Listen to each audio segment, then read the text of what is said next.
Hello and welcome back बच्चों, स्वागत है आप सब बच्चों का आज के इस लेक्चर में। बच्चों आज का लेक्चर होने वाला है आईसर यानी आईआईटी एंट्रेंस एग्जामिनेशन के रिगार्डिंग। आज लास्ट डे है, लेकिन ये लेक्चर आपको ऑसम तरीके से आपका रिवीजन करके देने वाला है। उन टॉप मोस्ट न्यूमेरिकल का एक बेहतरीन लेवल के जो क्वेश्चंस आपके पीवाईक्यूज में ऑलरेडी आ चुके हैं उनकी डिस्कशन करेंगे। भाई बहुत अच्छे लेवल के क्वेश्चन आते हैं, मुझे बिल्कुल भी यकीन नहीं था कि मतलब इतने बढ़िया लेवल के, इतने क्रिटिकल थिंकिंग बेस्ड क्वेश्चंस आते हैं, इतने क्रिएटिविटी से बनाए हुए नए एकदम फ्रेश क्वेश्चंस आपके एग्जाम में पूछे जाते हैं।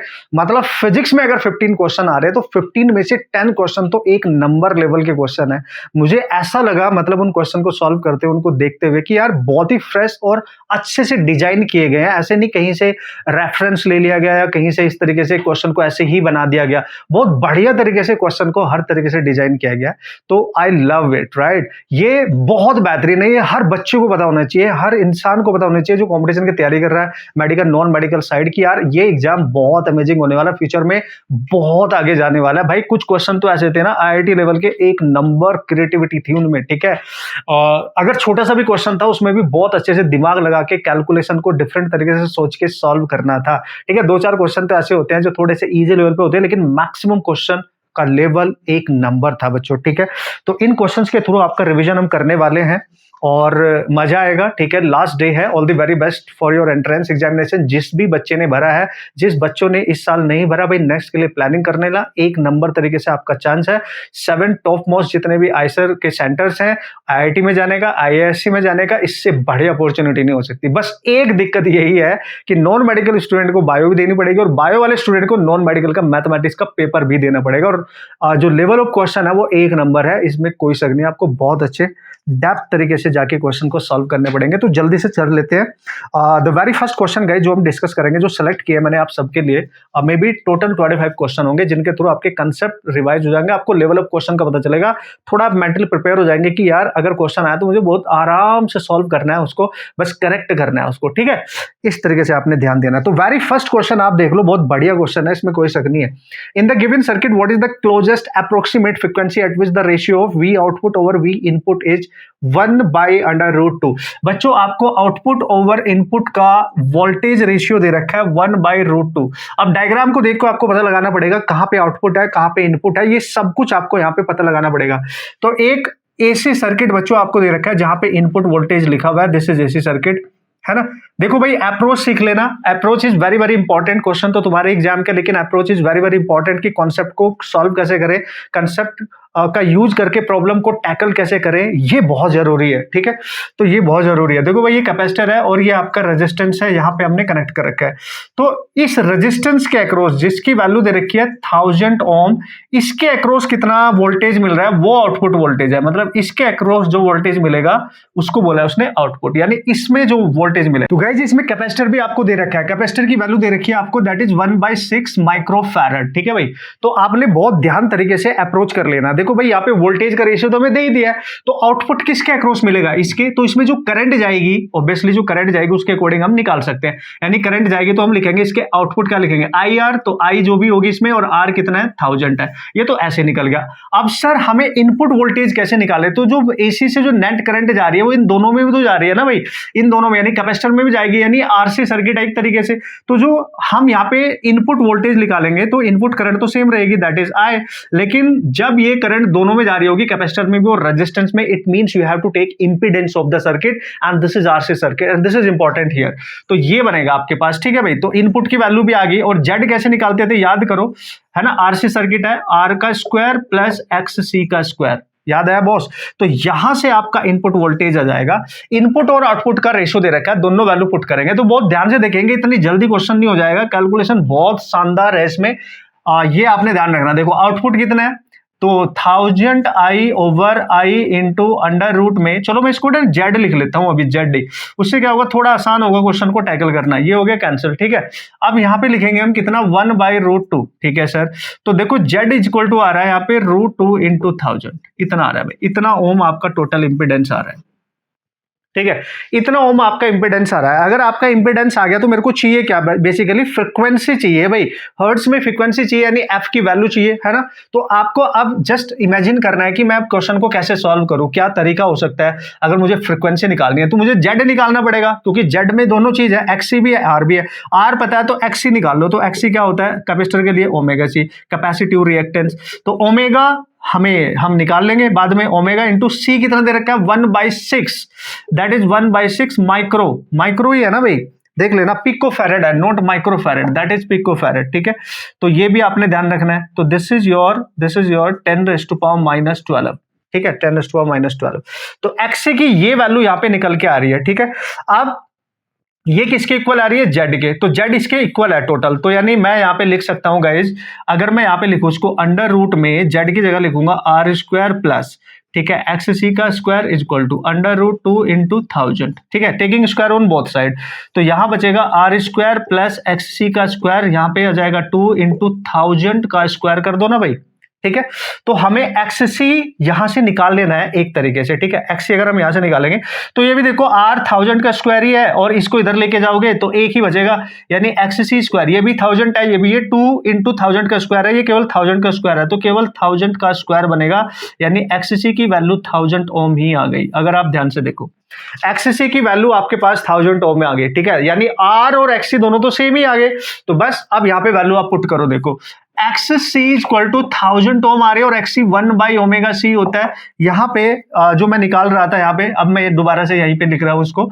तो यहां से ओमेगा ओमेगा निकालना है, इसको नीचे लेके आओगे, देखा आप ओमेगा कितना आएगा बच्चों, तो यह आएगा omega equal to 1/c into 1000, यानी 1000 इंटू सी, और सी की वैल्यू दे रखी है 1/6 इंटू 10⁻⁻12।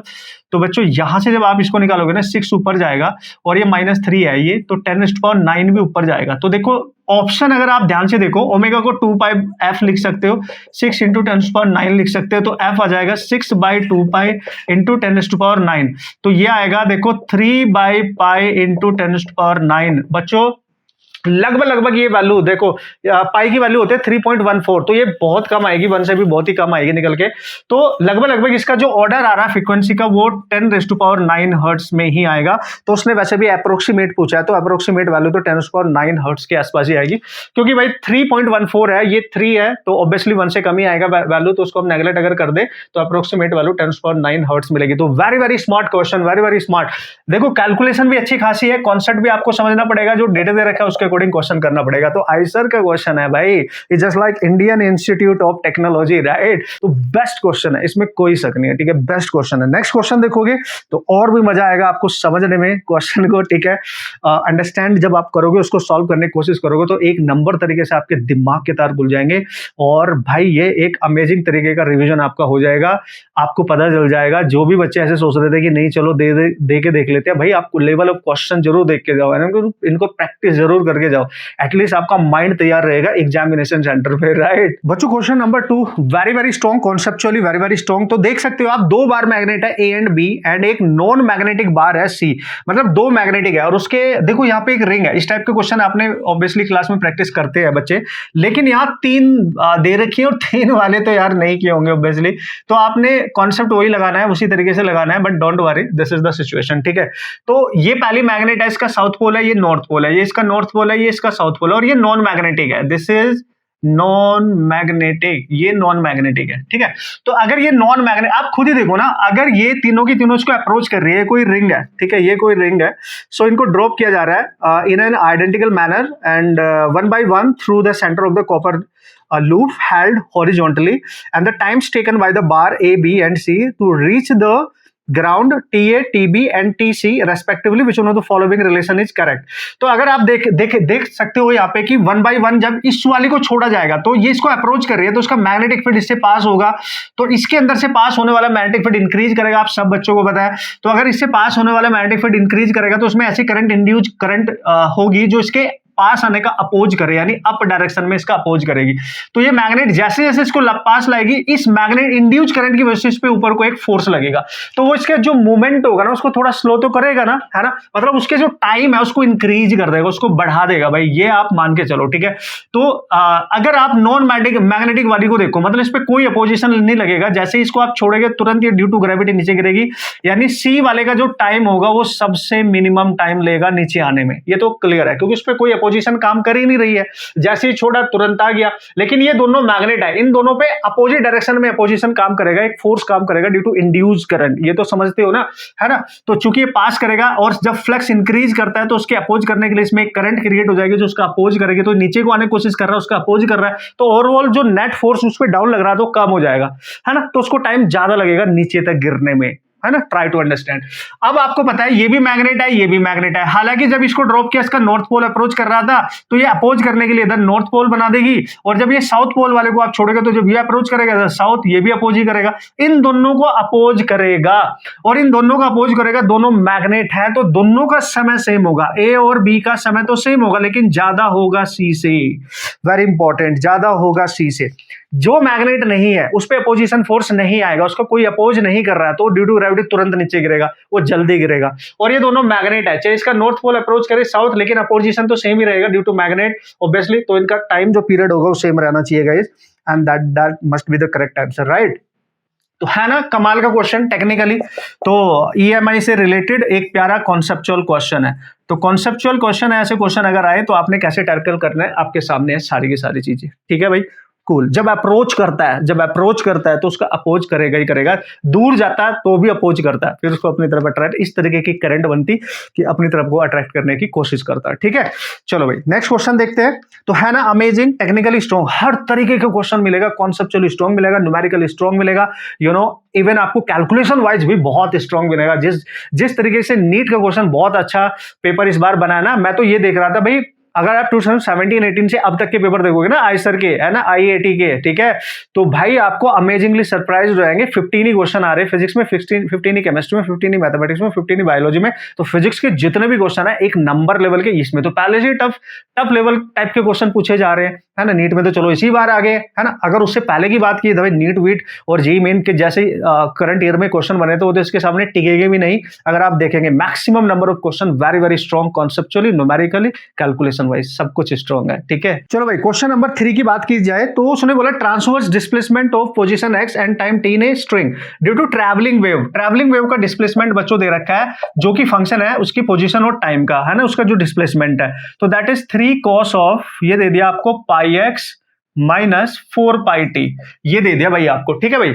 चलो भाई ठीक है, डिस्प्लेसमेंट दे दिया, तो क्या क्या पूछेगा। तो सबसे पहला ऑप्शन दे रहा है, और हाँ वो आपसे पूछ रहा है which one of the following statement is wrong, इसमें से कौन सा स्टेटमेंट रॉन्ग है, तो सारे ऑप्शन चेक करने पड़ेंगे। उसने बोला maximum value of transverse velocity, maximum transfer velocity कैसे आएगी, ये तो डिस्प्लेसमेंट है as a function of time, तो वेलोसिटी अगर निकालनी है तो आपको dy ओवर dt निकालना पड़ेगा। चलो भाई इसको डिफरेंशिएट करो तो -3 साइन हो जाएगा कॉस का, और पाई एक्स आ जाएगा, -4 पाई टी आ जाएगा, ये वाले में टाइम नहीं है तो 0 हो जाएगा, इसका 4 पाई टी है, टी का 1 हो जाएगा तो 4 पाई बाहर आएगा, वो भी माइनस के साथ, तो -4 पाई, है ना, सिंपल डिफरेंशिएशन।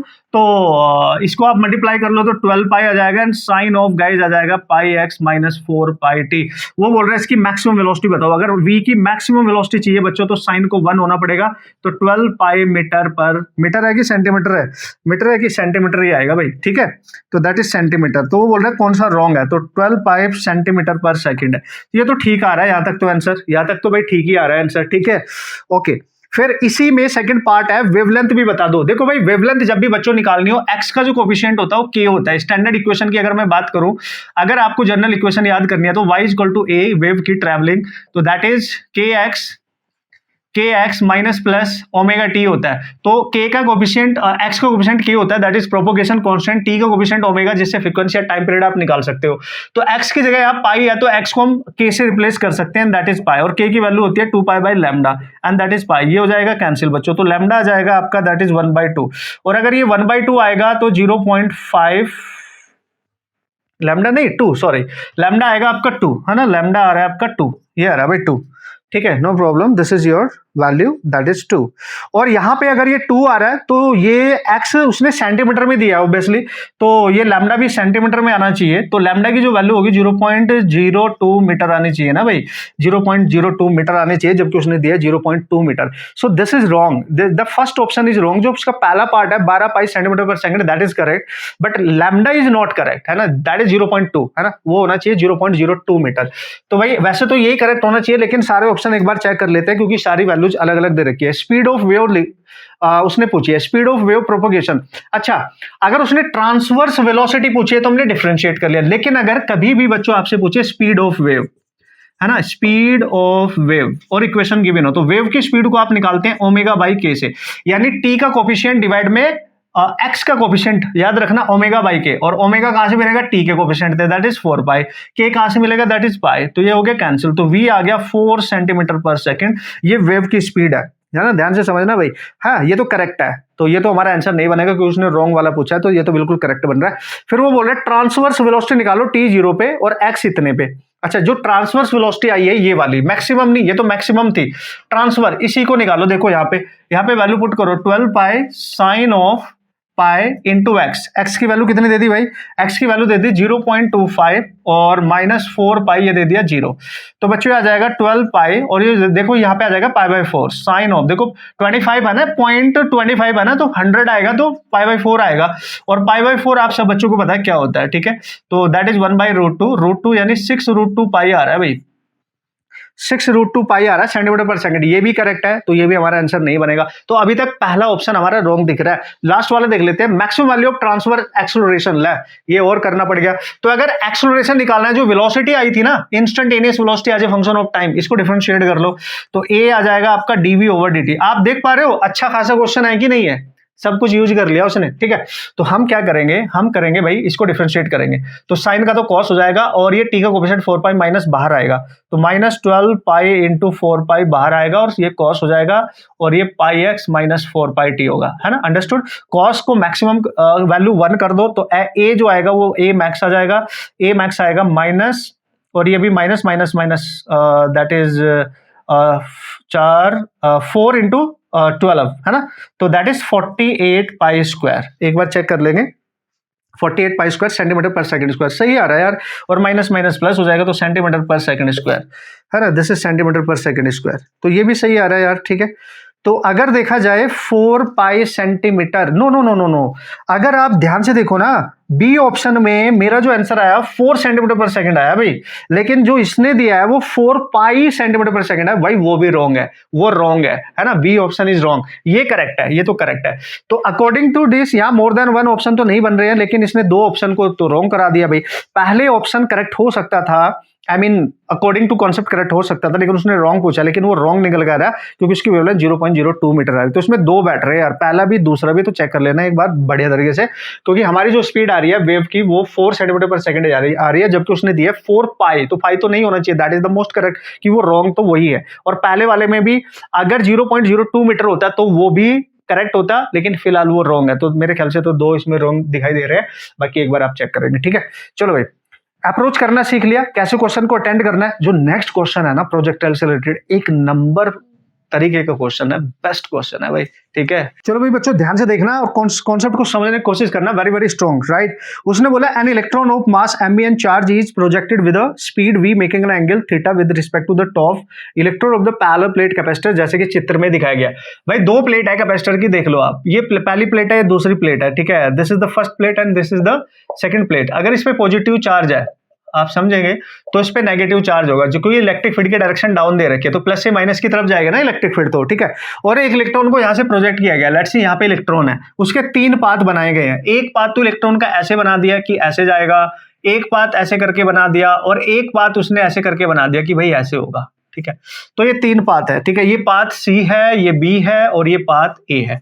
तो वो चार्ज पार्टिकल है, पहली बात तो नेगेटिव चार्ज पार्टिकल है। और उसने एक चीज और बोली है, क्वेश्चन को जब ध्यान से पढ़ेंगे तो क्वेश्चन को ना ध्यान से पढ़ के समझ के लैंग्वेज को अंडरस्टैंड करके ही आगे बढ़ना होता है, वरना गलत हो जाएगा। उसने बोला ये कंसिडर कर लो कि only the effect of the downward constant electric field लग रहा है इलेक्ट्रॉन मोशन पे, विच ऑफ द फॉलोइंग, मतलब केवल एंड केवल यहाँ पे काम कर रहा है एक ही इफेक्ट है डाउनवर्ड डायरेक्शन में, that is the effect of constant electric field. तो ग्रेविटी भी हम यहाँ नहीं मान के चल रहे हैं, है ना। तो अब देखो, अब इलेक्ट्रॉन को जब आप यहाँ पे किसी एंगल पे प्रोजेक्ट कर रहे हो, मेकिंग सम एंगल थीटा, है ना, थीटा एंगल बनाते हुए इलेक्ट्रॉन को जब आप प्रोजेक्ट कर रहे हो, ये एंगल मान लो आप थीटा, तो यार इलेक्ट्रिक फील्ड बिल्कुल डाउन है, और जब किसी एंगल पे आप उसको लेके जा रहे हो, ये वेलोसिटी वेक्टर है अगर उसका, और इसके साथ, इस वाली के साथ जो एंगल बन रहा है, तो इधर आएगा उसका v cos थीटा कंपोनेंट, और इधर डाउनवर्ड डायरेक्शन में आएगा v sin थीटा। अगर आप ध्यान से देखो, यहाँ दो तरीके की मोशन हो रही है इलेक्ट्रॉन की, एक वो वर्टिकली डाउन इस वेलोसिटी के साथ, और एक इधर हॉरिजॉन्टली जा रहा होगा अलोंग द प्लेट, ठीक है। अब इलेक्ट्रिक फील्ड इसी डायरेक्शन में, और याद करो बच्चों, इलेक्ट्रिक फील्ड के अपोजिट इलेक्ट्रॉन पे फोर्स लगता है, तो अगर वो इस वेलोसिटी के साथ इधर आए तो जस्ट इसके अपोजिट इस पे फोर्स लगेगा इलेक्ट्रोस्टैटिक, ठीक है। लेकिन अगर इस वेलोसिटी को देखा जाए, इसके पैरेलल है, तो ये तो बिल्कुल इसके फील्ड इधर है और ये इधर को जा रहा है, ठीक है, ये इधर को फोर्स, वेलोसिटी का जो वेक्टर है वो इधर को जा रहा है, लेकिन यहां पे इलेक्ट्रिक फील्ड की वजह से इलेक्ट्रॉन पे जो फोर्स लग रहा है, that is in the just opposite direction में लगेगा मोशन के, क्योंकि नेगेटिव चार्ज पार्टिकल पे फील्ड के अपोजिट फोर्स लगता है, पॉजिटिव वाले पे सेम डायरेक्शन में फोर्स एक्ट करता है। डन। अब आप एक चीज तो देखो, अगर ये सीधा डाउन आता तो ये इस लाइन पे कहीं मोशन करता, यानी ये फोर्स इसकी मोशन को रिटार्ड करता, तो बिल्कुल in the direction of field ही इसका मोशन हो रहा होता है, यानी परपेंडिकुलर टू द प्लेट। तो ये वाला जो पाथ उसने दिया, this is not possible, this path is not possible. तो ऑब्वियसली ये पाथ भी पॉसिबल नहीं है ना भाई। ये पहले ऐसे जाएगा किसी एंगल पे, फिर ऐसे हो जाएगा, ये भी तो पॉसिबल नहीं है ना, क्योंकि इस पे फोर्स तो यही लग रहा है। लेकिन क्यों? क्योंकि अगर आप ध्यान से देखेंगे, उसने बोला ये वाला पाथ है बिल्कुल डायरेक्ट ऐसे चलेगा, लेकिन उसने ये भी बोला है कि एक ही फोर्स लग रहा है, बाकी कोई फोर्स नहीं लग रहा है। लेकिन अगर मैं इस पाथ को देखूं, अगर वो इधर जाने की कोशिश भी करे, तो जैसे जैसे वो इधर जाएगा वेलोसिटी भी इधर है, उसमें फोर्स भी तो लग रहा है, जैसे जैसे इधर जाएगा फोर्स भी लग रहा है, उसको बेंड करता जाएगा, मतलब इसके जो पाथ को वो चेंज कर देगा, है ना, पाथ को उसके वो चेंज कर देगा, यानी जैसे जैसे ये इधर को जाने की कोशिश करेगा, ऐसे नहीं जा पाएगा, इसको मोड़ देगा ऐसे, तो फोर्स ऊपर को लग रहा है, ऊपर को लग रहा है, ऊपर को लग रहा है, एक टाइम ऐसा आएगा जब वो उस प्लेट पर जाके यहाँ टकरा जाएगा। तो दिस इज द केस जो उसके पाथ को चेंज कर रहा है। जैसे जब कोई चीज हम नीचे से ऊपर को फेंकते हैं, तो एकमात्र फोर्स डाउनवर्ड डायरेक्शन में होता है ग्रेविटी, जो उसके स्ट्रेट पाथ को उसके कर्वेचर पाथ में कन्वर्ट कर देता है, जिसको हम प्रोजेक्टाइल कहते हैं। यहाँ पे वो काम कौन कर रहा है? ये वाला फोर्स कर रहा है। यानी अगर वो इधर को ऐसे जाने की कोशिश कर रहा है तो बाहर नहीं निकल पाएगा भाई। क्यों? क्योंकि इस पे देखो यार, आप खुद ही समझो, ऐसे समझो, ये रहा इलेक्ट्रॉन, ठीक है, जैसे ये इलेक्ट्रॉन हमने प्रोजेक्ट किया किसी एंगल पे, लेट्स से ऐसे किसी एंगल पे, और ये ऐसे ऐसे जा रहा है, अगर इसमें कोई फोर्स नहीं लग रहा है तो ऐसे जा रहा है, सपोज करो, ठीक है, कोई भी फोर्स नहीं है अगर, लेकिन अगर इलेक्ट्रिक फील्ड डाउनवर्ड डायरेक्शन में लग रहा है तो इस पे डाउन, इसके अपोजिट इस डायरेक्शन में रिटार्डेशन क्रिएट होगा। लेकिन अगर वो किसी कर्वेचर पाथ पे कोशिश कर रहा है, तो भाई उसका कर्वेचर क्यों बना है? क्योंकि वो जाना चाह रहा है आगे, फोर्स लग रहा है आप, तो डायरेक्शन चेंज हो जाएगी फोर्स की वजह से, फिर वो यहां पहुंचेगा, फिर फोर्स, फिर वो आगे नहीं जा पाएगा, मतलब इधर से यहां नहीं जा पाएगा, इधर से यहां नहीं जा पाएगा, क्योंकि फोर्स ऊपर को लग रहा है तो इधर को कहीं डायरेक्शन चेंज कर लेगा, फिर वो आगे नहीं जा पाएगा, फिर से डायरेक्शन चेंज कर लेगा। तो इस तरीके से ये वाला पाथ यहाँ पॉसिबल है, ये वाला पाथ यहाँ पॉसिबल है। Very very important. तो सी पाथ पॉसिबल है। कुछ बात समझ में आई? वेरी वेरी स्ट्रॉन्ग कॉन्सेप्ट है भाई। अब आ जाते हैं, क्वेश्चन में पूछा गया electron move along the trajectory C with the time of flight. पूछ रहे हैं उसका टाइम ऑफ फ्लाइट क्या होगा, जब यहां से फेंका तो वापस यहां तक आने में टोटल टाइम कितना लगेगा। और याद करो, अगर मैं मान लिया ग्रेविटी का केस है तो टाइम ऑफ फ्लाइट बच्चों होता था 2 pi sine of theta by g लिखते थे, तो जी तो ले नहीं सकते क्योंकि जो एक्सेलरेशन है ये तो ड्यू टू इलेक्ट्रिक फील्ड आना चाहिए, तो हम इफेक्टिव ए लेंगे, और ए कहां से आएगा? इलेक्ट्रोस्टैटिक फोर्स से क्या होता है? क्यू ई, और यहां पे क्या लेंगे? एम में, दैट इज क्यू ई। अगर मैं डायरेक्ट कॉन्सेप्ट पे जाऊं, ठीक है, तो ए की जगह हम लिखेंगे क्यू ई बाई एम, तो आप टाइम ऑफ फ्लाइट को लिखेंगे that is 2 pi by g की जगह हमने ए लिखना है, यानी क्यू ई बाई एम, और इंटू लिखना है बच्चों साइन थीटा, तो 2 pi m over q e into sine of theta. ये होना चाहिए इसका टाइम ऑफ फ्लाइट। क्या ये है sine square theta? Sine square theta तो नहीं आएगा यार, साइन स्क्वायर थीटा तो नहीं आएगा, ठीक है, तो ये टाइम ऑफ फ्लाइट तो नहीं है। इसका मतलब ये करेक्ट आंसर आना चाहिए था जो उसने दिया, साइन स्क्वायर थीटा दे दिया है, और वो तो नहीं होगा, ठीक है। तो दिस एक मिनट ये क्या था आपका time of flight? Oh sorry, ये 2 पाई थोड़ा ही होगा, है ना, 2u होगा यार, दैट इज 2u, ठीक है, 2u है ना, 2u होगा, है ना, वेलोसिटी आती है, तो वहां पे वेलोसिटी तो दे रखी है, सब कुछ दे रखा है, लेकिन साइन स्क्वायर थीटा तो नहीं आएगा, तो दिस इज 2u। यही होता था ना टाइम ऑफ फ्लाइट अगर ग्रेविटी होता। अब नेक्स्ट ऑप्शन पे आ जाते हैं, अगर ये करेक्ट नहीं है, उसने बोला electron move along the trajectory C with the maximum horizontal displacement, और मैक्सिमम हॉरिजॉन्टल यानी यहां से यहां पे गिरा तो मैक्सिमम हॉरिजॉन्टल उसकी रेंज की तरह काम करेगा ना भाई, मैक्सिमम हॉरिजॉन्टल डिस्प्लेसमेंट उसकी रेंज की तरह काम करेगा। और अगर ग्रेविटी की वजह से होता तो रेंज बताओ क्या होती थी, u square sine 2 theta by g, लेकिन जी तो नहीं लेंगे ना क्योंकि वहां तो इलेक्ट्रिक फील्ड है, तो उसकी वजह से एक्सेलरेशन ये लेंगे।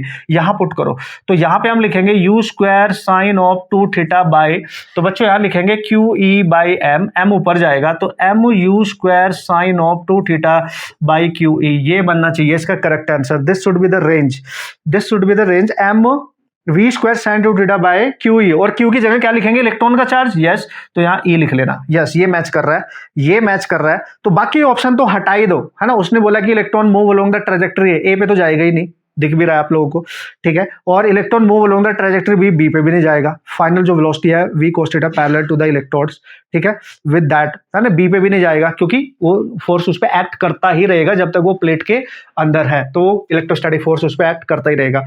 तो बी ऑप्शन यानी जो उसकी हॉरिजॉन्टल मैक्सिमम डिस्प्लेसमेंट होगी यानी उसकी रेंज एक तरीके से पूछ रहा है, and that is your correct answer, this must be the correct answer. तो वेरी वेरी इंपॉर्टेंट बेहतरीन क्वेश्चन है ना, आप समझ भी गए होंगे। चलो भाई, जितने भी क्वेश्चन आएंगे एक नंबर तरीके से स्ट्रॉन्ग है, इसमें कोई शक नहीं है, इतना आइडिया अब आपको लग ही गया होगा, तो बहुत अच्छे तरीके से आप देखेंगे, समझेंगे, कॉन्सेप्ट की अंडरस्टैंडिंग में जाएंगे, उनको अप्लाई करेंगे, तभी बच्चों क्वेश्चन होगा। देख लो, आप खुद ही देख लो कितने अच्छे लेवल के क्वेश्चन है, just try to understand, right बच्चों। नेक्स्ट क्वेश्चन की बात की जाए तो सर्किट है, और सर्किट को सॉल्व करना आपको आना चाहिए। देखो अब, है ना, बहुत सारे एग्जाम आपने दिए हैं तो अब आपको पता होना चाहिए। तो यहाँ पे एक रेजिस्टेंस है और एक बैटरी और बिल्कुल सेम उसमें मैनर में लगा दी गई है, और यहाँ पे 3 रेजिस्टेंस पैरेलल में है। Here we go and this is the circuit, ठीक है भाई, ये सर्किट है, और यहाँ पे कितना है 25 वोल्ट है, और and that 36 ohm, ohm unit है, आप अपने आप लिख लेंगे, मैंने लिख रहा हूं। तो 12 4 एंड 3। तो भाई ऐसा क्वेश्चन कभी भी आए ना भाई, तो वो आपसे पहले देख लो क्या पूछ रहा है, करंट थ्रू द दिस, यानी इसमें करंट कितनी है भाई, उतनी होगी ना जो बैटरी सप्लाई करेगी, क्योंकि ये तो बैटरी के रास्ते में ही है, ठीक है, तो बैटरी कितनी करंट सप्लाई करेगी वही निकाल लो, तो आपका आंसर आ जाएगा। तो बैटरी करंट सप्लाई करेगी, टोटल वोल्टेज कितना है, और बाई आर इक्विवेलेंट, तो आर इक्विवेलेंट निकालना पड़ेगा, लेकिन टोटल वोल्टेज यहाँ 25 नहीं है, यही गलती बच्चे करते हैं, यहाँ एक बैटरी और लगी हुई है। और अगर बहुत जल्दी इस क्वेश्चन को आप करना चाहते हो तो ये बैटरी देखो इसी सेम वायर के साथ कनेक्ट है, और इसका पॉजिटिव टर्मिनल इसके पॉजिटिव टर्मिनल से कनेक्ट है। जब भी ये वाला केस होता है ना, इसका प्लस, और देखो सीरीज में मानेंगे एक तरीके से हम, तो ये वाला हाई वोल्टेज है, ये वाला लो, तो ये इसको काउंटर करेगा, क्यों, क्योंकि इसका प्लस टर्मिनल इसके माइनस टर्मिनल के साथ कनेक्ट है, तो इन दोनों का इफेक्टिव लेते हैं, -10 लेंगे यहाँ पे, ठीक है। तो इसका पॉजिटिव टर्मिनल इसके पॉजिटिव टर्मिनल से कनेक्ट है, जब भी ये वाला केस बनेगा तो उनका डिफरेंस लेना है, बस इतना याद रख लेना, मजा आ जाएगा, क्वेश्चन सही हो जाएगा। आर इक्विवेलेंट ले लो, ठीक है भाई, R equivalent how to calculate, ये तो आप सब बच्चों को पता है, ये तीनों किसमें है भाई, पैरेलल में, तो भाई पैरेलल में या तो कैसे निकालोगे इनका आर डैश मान लो, तो 1/12 1/4 प्लस 1/3, तो एलसीएम कितना आ गया बच्चों 12, 1 3 4 7 8/12, ठीक है, तो 2/3, तो इसका रिवर्स भी करना होगा, तो r डैश आएगा 3/2, ठीक है भाई। अब इन सबका कॉम्बिनेशन 36 के साथ सीरीज में होगा, तो नेट R इक्विवेलेंट क्या आएगा 36 प्लस 3/2 यानी 72 प्लस 3/2 यानी 75/2, ये आएगा R इक्विवेलेंट।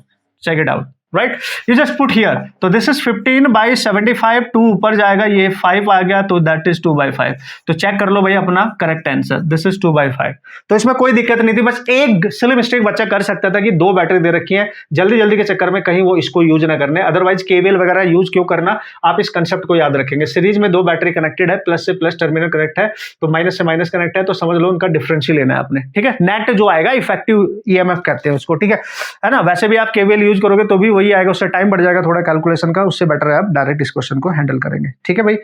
चलो भाई, तो नेक्स्ट क्वेश्चन जो मैंने देखा, एसएसएम से भी काफी क्वेश्चन तुम्हारे एग्जाम में देखने को मिले हैं, तो आप आइडिया लगाते रहना किस किस चैप्टर से कैसे कैसे क्वेश्चन आए हैं, उनको और अच्छे से आज रिवाइज कर लेना बहुत अच्छे से, और कल आराम से अपना पेपर दे देना, ठीक है भाई। चलो, तो देख लो ये क्वेश्चन अच्छा क्वेश्चन है, ये भी इसमें कोई शक वाली बात नहीं है। The body of mass M execute simple harmonic motion along a line with the time period T, energy E, भाई एसएसएम में टोटल एनर्जी की बात कर रहा है, वो एनर्जी बोला है तो टोटल एनर्जी लेंगे, तो हाफ के ए स्क्वायर होती है, टोटल एनर्जी का ये फॉर्मूला होता है, ठीक है, होता है कि नहीं।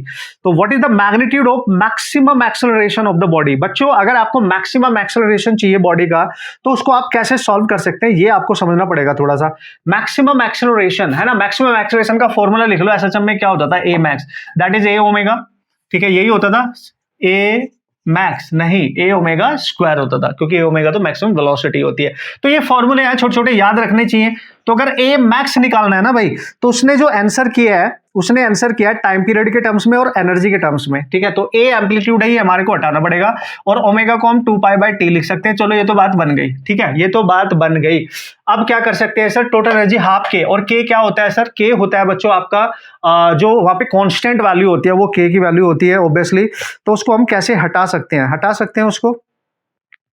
Is there any way to इसको जो जिससे हम इसको हटा सके, ठीक है। हमें तो ए की वैल्यू चाहिए, तो भाई के की वैल्यू पुट कर दो यार, वही एक तरीका है, अगर के की वैल्यू पुट कर सकते हो आप, ठीक है। तो ई को अगर मैं ध्यान से देखूं, हाफ के की वैल्यू होती है एम ओमेगा स्क्वायर, अगर मैं ध्यान से देखूं तो ये ए का स्क्वायर बन जाएगा। तो ऐसे भी सॉल्व किया जा सकता है। तो ठीक है, नो प्रॉब्लम। तो ओमेगा की जो वैल्यू है, अगर मैं उसी को निकाल लूं, उसी को सॉल्व कर लूं, यहां पुट कर लेते हैं, और ए यहां से निकाल लेते हैं, क्योंकि ए की वैल्यू यहां से निकाल के यहां पुट कर देंगे, ठीक है, ए की वैल्यू। तो हम क्या करेंगे, हाफ इंटू एम, ठीक है, ओमेगा को 2π/t लिख लेते हैं और इसका स्क्वायर कर देते हैं इंटू ए का स्क्वायर, ठीक है, और ये आ गया आपका ए, ठीक है, ये आ गया ई। या फिर मैं क्या करूं, ए ओमेगा स्क्वायर तो पूरा ही मिल गया, और ये भी देख लो यहाँ पे, तो यहाँ पे पुट कर देते हैं, तो ज्यादा बेटर रहेगा। देखो भाई थोड़ा सा और सिंप्लीफाई करते हैं इसको, है ना, इसको भी नहीं अभी पुट कर रहे हैं हम इसको कर रहे हैं ए ओमेगा स्क्वायर, ठीक है भाई। अब ई को हम लिख रहे हैं दैट इज हाफ, के की वैल्यू याद रखनी है बस आपने, के जो होता है वो एम ओमेगा स्क्वायर होता है, क्योंकि यहीं से तो निकालते हो फ्रीक्वेंसी, ठीक है। तो देखो यहां पे आपको एम ओमेगा स्क्वायर पुट करना है, ठीक है सर, और इंटू ए स्क्वायर पहले से है, परफेक्ट, ठीक है। हमें यहाँ ए ओमेगा चाहिए, ठीक है, तो ए ओमेगा के लिए हमें क्या करना पड़ेगा, तो ई के टर्म्स में वैल्यू निकाल लेते हैं, ओमेगा स्क्वायर निकाल लेते हैं हम, यहाँ से बात खत्म, ओमेगा स्क्वायर, ठीक है।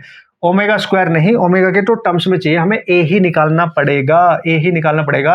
तो मैं यहाँ 2e लिख देता हूँ, और इसको नीचे एम ओमेगा स्क्वायर लिख देता हूँ, ये ए स्क्वायर, इसका स्क्वायर हटा दूंगा तो उस पर रूट आएगा, ओमेगा बाहर आ जाएगा, तो 2e/m पे रूट आ जाएगा, और 1/ओमेगा बाहर आएगा, ये ए की वैल्यू आएगी। आप समझ गए, बस हो गया। अब यहाँ पुट कर दो, देखो यहाँ पे ए की जगह, तो चलो यहाँ सॉल्व कर लेते हैं। सो दिस इज योर, देखो एडजस्टमेंट तो करना पड़ेगा, इतना दिमाग तो आपको लगाना पड़ेगा कि ऑप्शन में क्या चाहिए। ऑप्शन में ए नहीं चाहिए, ओमेगा नहीं चाहिए, उसको 2π/t में आपको कन्वर्ट करना पड़ेगा। तो ए की वैल्यू यहाँ पुट करो, कितना आ रहा है, तो 1/ओमेगा आ रहा है, अंडर रूट में 2e/m आ रहा है, और इंटू ओमेगा स्क्वायर, एक ओमेगा कैंसिल हो गया, और इस ओमेगा की वैल्यू पुट कर दो 2π/t, बस हो गया, और अंडर रूट में आ जाएगा 2e/m। This is your answer. Match करा लो, ए मैक्स मैच करा लो भाई, है ना।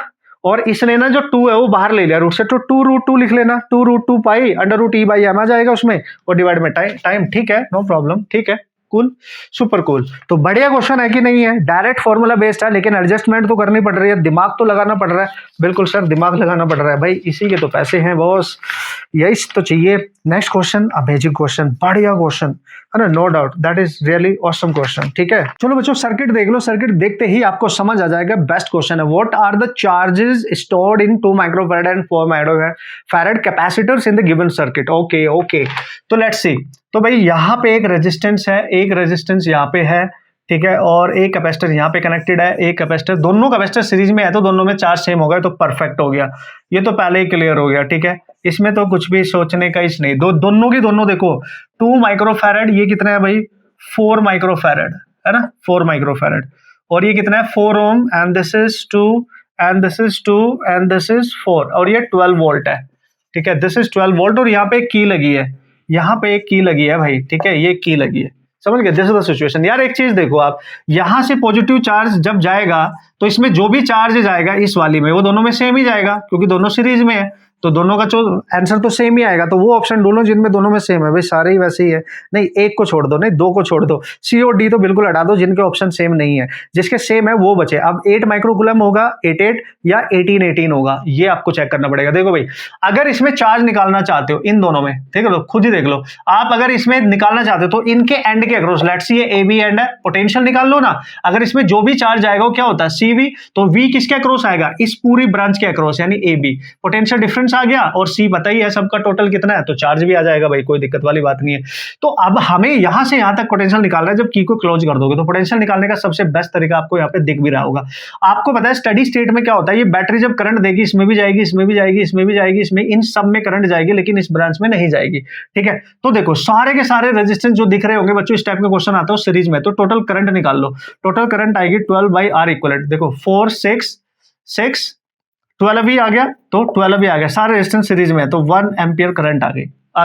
अब अगर आपको इसके और इसके पॉइंट के बीच में चाहिए पोटेंशियल डिफरेंस, आप खुद देखो पोटेंशियल डिफरेंस क्या होगा। केवीएल आता है, यूज करना है। यहां से चलो और यहां से स्टार्ट करो, यहां तक जाओ, तो देखो यहां से VA माइनस, जब आप इधर जा रहे होंगे तो करंट इधर से ही आ रही होगी, इसमें ऐसे घूम के आ रही होगी करंट, तो इसमें करंट जा रही है 1, यानी 1 एम्पियर, दैट इज 1 एम्पियर। इसमें भी करंट जा रही है, दैट इज 1 एम्पियर। तो माइनस IR होता है जब करंट के डायरेक्शन में कैलकुलेशन होता है, IR यानी 1 × 2, फिर माइनस से प्लस बैटरी मिल गई तो प्लस का 12, और फिर यहाँ पे जाओगे माइनस का 4 × 1, और यहां से जाके B पे रुकना है, दैट इज VB। ठीक है, तो आप देख लो यहाँ पे +12 है, ये 6 हो जाएगा, तो 6 बच रहा है, यानी VA प्लस 6 बच रहा है इक्वल टू VB। अगर आप ध्यान से देखो बच्चों, VB माइनस VAR है 6 वोल्ट, यानी ये वाला पॉजिटिव है और ये नेगेटिव है, यानी हाई वोल्टेज है, तो ये हाई वोल्टेज पे है तो इधर से चार्ज जाएगा, और अगर इसमें चार्ज निकालना है तो चार्ज इक्वल टू होता है C इक्विवेलेंट × V, और दोनों की दोनों सीरीज में है भाई, दोनों की दोनों सीरीज में है, और सीरीज में निकालते हैं C1 C2 over C1 + C2, यानी 2 × 4/6 यानी 4/3, इतना माइक्रोफैराड आएगा। कोई दिक्कत, इतना माइक्रोफैराड आएगा, तो यहां पे पुट कर दो, दैट इज 4/3, और वोल्टेज आ गया 6, तो ये आ गया 2, यानी 8 माइक्रोकूलम आ रहा है, दोनों में 8 माइक्रोकूलम चार्ज आएगा। सो 8 microcoulomb is the correct answer in both. कैसे किया है, कैसे सॉल्व किया, क्या अप्रोच किया, दिस इज इंपॉर्टेंट, क्योंकि ये तीनों की तीनों ब्रांच किसमें है, पैरेलल में, तो जो यहां से यहां तक पोटेंशियल ड्रॉप होगा वही इसके अक्रॉस होगा, वही इसके अक्रॉस होगा, तो किसी एक का निकाल लो, तीनों की तीनों ब्रांच पैरेलल में ही दिख रही है। अमेजिंग प्रॉब्लम गाइस, ठीक है।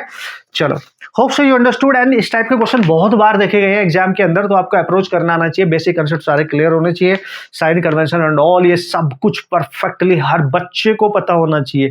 फील कर रहे हो इसकी एनर्जी, आईसर की energy, IISER Indian institute of science education and research, very very strong exam भाई, है ना, टॉप लेवल पे जाने वाले हैं ये चीजें, है ना, जस्ट लाइक IIT, ये बहुत तगड़े फेमस होने वाले हैं भाई, ये मान के चलो आप। अभी तो 15 ही क्वेश्चन आ रहे हैं, जस्ट ट्राई, हो सकता है फ्यूचर में नंबर ऑफ क्वेश्चन भी बढ़ जाएंगे, है ना, just try to understand. 4 subject, चारों में 15 क्वेश्चन, सारे के सारे क्वेश्चन 1 नंबर लेवल के, बढ़िया, क्योंकि रिसर्च इंस्टीट्यूट है तो रिसर्च करके बनाए गए, अपने दिमाग से बनाए गए, अच्छे से डिजाइन किए गए हैं, बच्चे का दिमाग भी लगे, कैलकुलेशन भी लगे, 15 में से मिनिमम भी सॉल्व करेगा तब भी पॉसिबिलिटी होगी, है ना। कट ऑफ तो आपको पता है 240 में से कितनी अच्छी जाती है अगर टॉप के कॉलेज में एंटर करना है, ठीक है।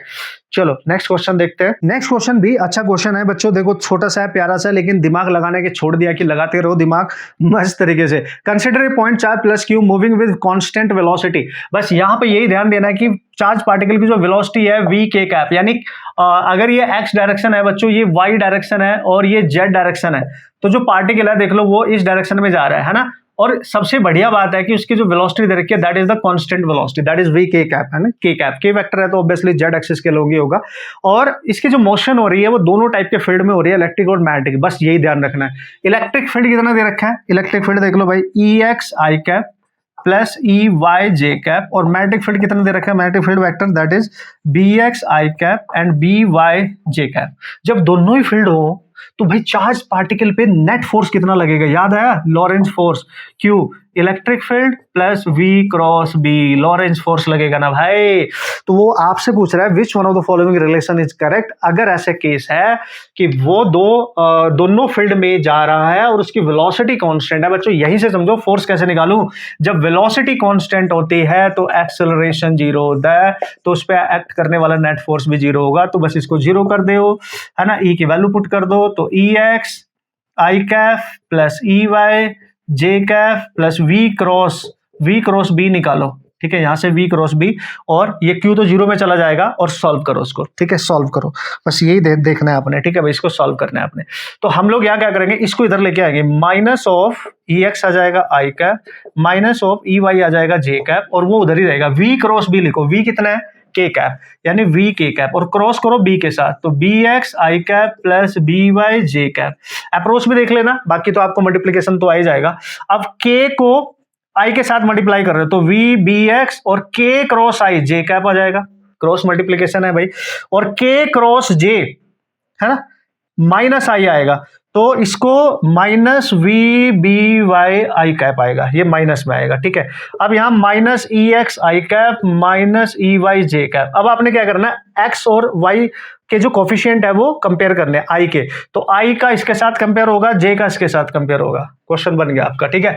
कंपेयर कर दो, देखो इसका कोफिशिएंट कितना आ रहा है माइनस ई एक्स, इधर कितना आ रहा है आई का coefficient minus V B Y, तो ई एक्स की जो वैल्यू आएगी वो वी इंटू बी वाई आएगी, ई एक्स की वैल्यू इतनी आनी चाहिए, ठीक है बिल्कुल।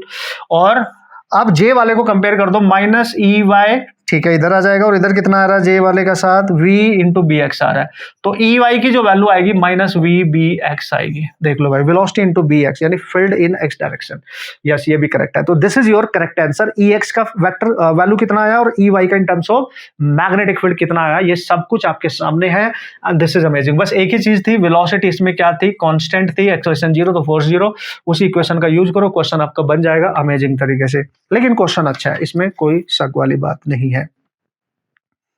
जितने भी क्वेश्चन है ना, आपको जितने भी क्वेश्चन मिलेंगे एक भी ऐसा नहीं मिलेगा कि सीधे सीधे हो जाए, दिमाग लगेगा, कैलकुलेशन लगेगी, है ना, बहुत अच्छे से कंसेप्चुअली स्ट्रांग होगा, क्रिटिकली स्ट्रांग होगा, सब कुछ मिलेगा देखो इन क्वेश्चन में आपको देखने के लिए। मैं तो हैरान हूं यार, मतलब अमेजिंग तरीके से, है ना। अगर बहुत छोटा सा दिख रहा है तो उसमें कैलकुलेशन अच्छी करा देगा, अगर इस तरीके से या उसको कॉन्सेप्चुअली बहुत ही स्ट्रांग बना देगा, है ना, तो आपको बहुत अच्छे से कैलकुलेशन करनी भी आनी चाहिए, ठीक है। चलो भाई नेक्स्ट क्वेश्चन देख लेते हैं बच्चों, हाफ लाइफ से related. The half life of radio active element is, यानी उसकी हाफ लाइफ टाइम पीरियड आपको पता है, टी हाफ हमें दे रखा है, दैट इज 2000 आवर्स, ठीक है, ये आपका हाफ लाइफ टाइम दे दिया। Approximate how much time it required for the decay of 2/3 of its nuclei, यानी इतना डिके होने में उसको अप्रोक्सीमेट टाइम कितना लगेगा, so we have to calculate the total time, ठीक है।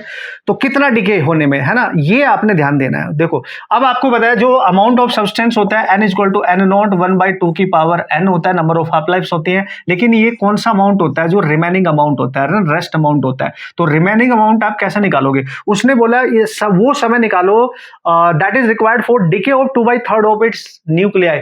ओरिजिनल न्यूक्लियाई नंबर अगर n नॉट है तो n नॉट में से 2/3 जब डीके हो जाएगा तो बचेगा कितना, तो उनका डिफरेंस बचेगा, तो that is n not by 3 बचेगा। n की वैल्यू ऐसे निकालनी है, समझ गए, डीके कितना होगा 2/3, तो बचेगा कितना 1 माइनस दैट 2/3 यानी 1/3 बचेगा। तो यहां पे पुट करोगे आप n not by 3 and that is n not, और यहां से आप निकाल लोगे 1/2 की पावर n, ये हो गया कैंसिल बच्चों। तो यहां पे देख रहे हो आप 2 की पावर n 3 है, और इसको कैसे निकालेंगे, क्योंकि n number of half lifes होती है और total time number of half life into 1 half life का प्रोडक्ट होता है, जब तक n नहीं आएगा t नहीं आ पाएगा। कूल है, सुपर कूल है। अब आप करेंगे कैसे, तो यहां से n निकालो, तो n कैसे निकाल सकते हो, नहीं निकाल, taking log on both side, तो ln ऑफ 2 की power n is equal to ln of 3, तो यहां से n आगे आ जाएगा तो ln ऑफ 2 आएगा, तो ln ऑफ 3, ये दिमाग आपको लगाना ही पड़ेगा। तो n की वैल्यू आ गई ln of 3 over ln of 2, ये वैल्यू यहां पुट करो तो टोटल टाइम आएगा बच्चों, तो that is ln of 3 over ln of 2 into T half 2000 आपको दे रखा है। कूल है, बिल्कुल सर। अब यहां से आप टोटल टाइम निकालेंगे तो ln ऑफ 3 की वैल्यू आप सब बच्चों को पता होनी चाहिए, लगभग 1.09 होती है और 0.693 होती है। ln ऑफ 2 की वैल्यू 2000 से मल्टीप्लाई कर देंगे, तो जब इसको मल्टीप्लाई, ये 0.7 ले लो लगभग, है ना, तो ये 109 ले लो और यहाँ पे इंटू 20 बचेगा, क्योंकि 2 जीरो इसको पॉइंट को खत्म कर देगी, और यहाँ पे 0.7 ले लो लगभग। जब आप इसको सॉल्व करेंगे बच्चों 109 इंटू 20, और ये पॉइंट ऊपर जाके 0 और आ जाएगा, और बाई 7, इसको आप जब सॉल्व करेंगे लगभग आंसर 3170 इतने आवर्स आएंगे, लगभग इतना ही आएगा, आप देख लो, इसमें कोई दिक्कत नहीं है। मेन बात ये थी कि हाउ टू फाइंड n, ये इस तरीके से आपने सॉल्व कर लेना, बाकी फॉर्मूला आप सब बच्चों को पता होता है, कोई दिक्कत वाली बात नहीं है, कैलकुलेशन आप कर लेंगे, ठीक है भाई। Hope so guys you understood, and आप फील कर रहे होंगे हर क्वेश्चन की लेवल ऑफ क्वेश्चन को, उसके कंसेप्ट को, उसकी कैलकुलेशन को। कॉन्सेप्ट आसान है तो कैलकुलेशन अच्छी बना दी है, एंड थिंकिंग बहुत स्ट्रॉन्ग कर दी है, तो इस तरीके से देखो क्वेश्चन को डिजाइन किया गया अच्छे तरीके से, ठीक है। चलो भाई अब चलते हैं नेक्स्ट क्वेश्चन। ओके, हम नेक्स्ट क्वेश्चन की बात कर लेते हैं। क्या है, उसने बोला दो इनपुट एक्सक्लूसिव और XOR gate with the input x and y produce the output x bar y plus x y bar and in the boolean circuit shown in the below write which values of the input p and q will produce the output 0। मतलब जो भी circuit आपको दे रखा है भाई, ये XOR gate है, इसका सिंबल अगर आप सब बच्चों को याद हो, ऑब्वियसली याद होना भी चाहिए, ठीक है। और यहाँ दो इनपुट दिए गए हैं, एक ऑलरेडी वन हाई इनपुट दे रखा है लेकिन एक अननोन है, दैट इज पी। ये कुछ भी हो सकता है, ठीक है। एंड ये एक्सोर गेट है ना, इसकी प्रॉपर्टी आप सब बच्चों को, इसका बूलियन फॉर्मूला भी सब बच्चों को पता होना चाहिए। और ये वाला जो गेट है ये एंड गेट है, इसमें भी एक इनपुट वन दे रखा है और एक इनपुट आपका क्यू दे रखा है। इन दोनों से जो आउटपुट आएगा वो फिर एक नेक्स्ट गेट पे आप अप्लाई करने वाले हो। और वो जो गेट है वो नैंड गेट है, आप देख लो यहाँ पे नैंड गेट है। तो बताओ क्या बोल रहा है कि यहाँ पे आउटपुट में आपको जीरो मिल रहा है, आउटपुट में जीरो मिल रहा है। अगर आउटपुट में इस कॉम्बिनेशन में जीरो मिल रहा है तो बताओ पी और क्यू की वैल्यूज क्या होगी। ऑप्शन आपको दे रखे हैं, देखो भाई इस टाइप के क्वेश्चन ना आप ऑप्शन के अकॉर्डिंग अप्रोच करोगे तो ज्यादा इजी आपको पड़ जाएगा, ठीक है। तो सबसे पहले उसने ऑप्शन लिया है जीरो और वन। अगर पी की वैल्यू मैं जीरो ले लूं और क्यू की वैल्यू मैं वन ले लूं, तो अगर यहाँ पी और क्यू जीरो और वन लेके यहाँ आउटपुट जीरो आ रहा है तो ये करेक्ट है, नहीं आ रहा तो फिर दूसरा चेक करना पड़ेगा, राइट। अब देखो अगर पी को मैं यहाँ जीरो ले लूं, ठीक है, और क्यू को यहां वन ले लो, देखो अब वन और जीरो एक्सोर में जाएगा और एक्सोर का फॉर्मूला होता था a bar b plus a b bar. तो यहां पुट करके देखते हैं आउटपुट में क्या आएगा। तो इसको ए मान लो, इसको बी मान लो, तो ए बार यानी वन का बार dot zero plus one into zero का बार। तो यहाँ आएगा वन का बार तो जीरो हो जाएगा पूरा, और ये जीरो का बार वन, ये वन होगा, तो यहां से भी वन आ रहा है तो यहां से वन आएगा। कितने बात समझ गए, क्योंकि इसका फॉर्मूला ऑलरेडी देख भी रखा है उसने एक्स वाई की फॉर्म में, ठीक है। अब भाई यहाँ पे एंड गेट है, दोनों को ही हाई इनपुट चाहिए तो यहाँ पे वन ही आएगा ऑब्वियसली, क्योंकि इसकी प्रॉपर्टी वन डॉट वन तो वन ही रहेगा इसकी प्रॉपर्टी के अकॉर्डिंग। ये नैंड गेट है और नैंड गेट पे दोनों इनपुट हाई आ रहे हैं तो नैंड तो उसका रिवर्स कर देगा, यानी वन डॉट वन का बार लेना है तो वन का बार यानी जीरो। यस करेक्ट है, तो पहले ही करेक्ट हो गया। देखो इससे फायदा होता है आपको, जब आप ऑप्शन के अकॉर्डिंग चलते हैं तो बहुत जल्दी से क्वेश्चन कर सकते हैं। दूसरा तरीके इसका बूलियन एक्सप्रेशन आउटपुट निकालो, फिर उसमें वैल्यू पुट करके देखो, फिर इट विल टेक समय, वो तो ऑब्वियसली उसमें टाइम तो लगेगा क्वेश्चन करने में। वहां पे दिमाग आपने लगाना, आप कितने अच्छे तरीके से क्वेश्चन को अप्रोच कर सकते हो उसको सॉल्व करने के लिए। चले नेक्स्ट क्वेश्चन की तरफ। तो भाई नेक्स्ट क्वेश्चन देख लिया जाए। उसने बोला in an experiment on the photoelectric effect the de Broglie wavelength of emitted electron. De Broglie wavelength दे रखी है इमिटेड इलेक्ट्रॉन की, किसके लिए, फॉर इलेक्ट्रॉन, ठीक है सर बढ़िया है। तो the energy of photon incident on the metal is 5 times the work function, यानी मेटल पे जो एनर्जी इंसिडेंट करती है ई, वो 5 टाइम्स है उसके वर्क फंक्शन को, और वर्क फंक्शन को हम डब्ल्यू से रिप्रेजेंट कर रहे हैं। ये तो आपको धीरे धीरे चीजें पता चल रही होंगी कि हम किसकी बात यहाँ पे करने वाले हैं। H is the Planck's constant, M is the mass of electron, and then what will be the work function value. तो बताओ यहाँ पे वर्क फंक्शन की वैल्यू क्या होगी डी ब्रोगली वेवलेंथ के टर्म्स में। Okay okay okay cool. तो how we can proceed, how we can solve the problem. तो सबसे पहले डी ब्रोगली की आप वैल्यू लिखो एनर्जी के टर्म्स में। एच अपॉन क्या होती थी, अंडर रूट ऑफ 2m के इज द काइनेटिक एनर्जी, ठीक है, यही होती थी ना भाई आपके पास। और मास किसका है, ये इलेक्ट्रॉन का है, ठीक है। और ये काइनेटिक एनर्जी आपको यहाँ पे दे रखी है। और अगर बच्चों आप यहाँ पे थोड़ा सा भी ध्यान से दिमाग लगाओगे ना, अगर काइनेटिक एनर्जी आया, क्योंकि डी ब्रोगली वेवलेंथ जो होती है उसके फॉर्मूले में काइनेटिक एनर्जी होती है, ये दिस इज काइनेटिक एनर्जी। लेकिन यहाँ पे फोटोन की एनर्जी, जो इंसिडेंट जो फोटोन्स है उनकी एनर्जी है, और वो वर्क फंक्शन के टर्म्स में है। तो भाई फोटो इलेक्ट्रिक इक्वेशन क्या होती थी, E इक्वल टू के, यानी काइनेटिक एनर्जी जो मैक्स होती थी, और प्लस वर्क फंक्शन, तो यहां से निकाल लेंगे हम काइनेटिक एनर्जी, तो इसको इधर लेके आओ। और ये 5w minus w equal to kinetic energy यहां से आ जाएगी, यानी 4w आ गई काइनेटिक एनर्जी। देखो इस रिलेशन का भी यूज कर लिया, इसका भी यूज कर लिया, और बढ़िया क्वेश्चन भी बना दिया। तो डी ब्रोगली वेवलेंथ को हम यहां लिख सकते हैं h by under root of 2m, kinetic energy की वैल्यू यहां से निकल गई 4 times of work function. Taking square both side, तो w लैम्डा का स्क्वायर हो जाएगा, h का स्क्वायर हो जाएगा 2, यानी 8me इंटू w, और वर्क फंक्शन आपको बच्चा आ रहा है देख लो यहाँ पे, तो 8me इंटू लैम्डा b का square. This must be the correct answer. This is your work function guys, this is your work function, right. अब आपने बस ढूंढ लेना है, आपको बस स्मार्टनेस दिखानी है, फॉर्मूला यूज होना चाहिए, उसको यूज करना आपको आना चाहिए। फॉर्मूले फर्स्ट ऑफ ऑल सारे याद के याद होने चाहिए, है कि नहीं। छोटा सा प्यारा सा क्वेश्चन, लेकिन एडजस्टमेंट अच्छी करनी पड़ती है, इसलिए क्वेश्चन अच्छा बन जाता है।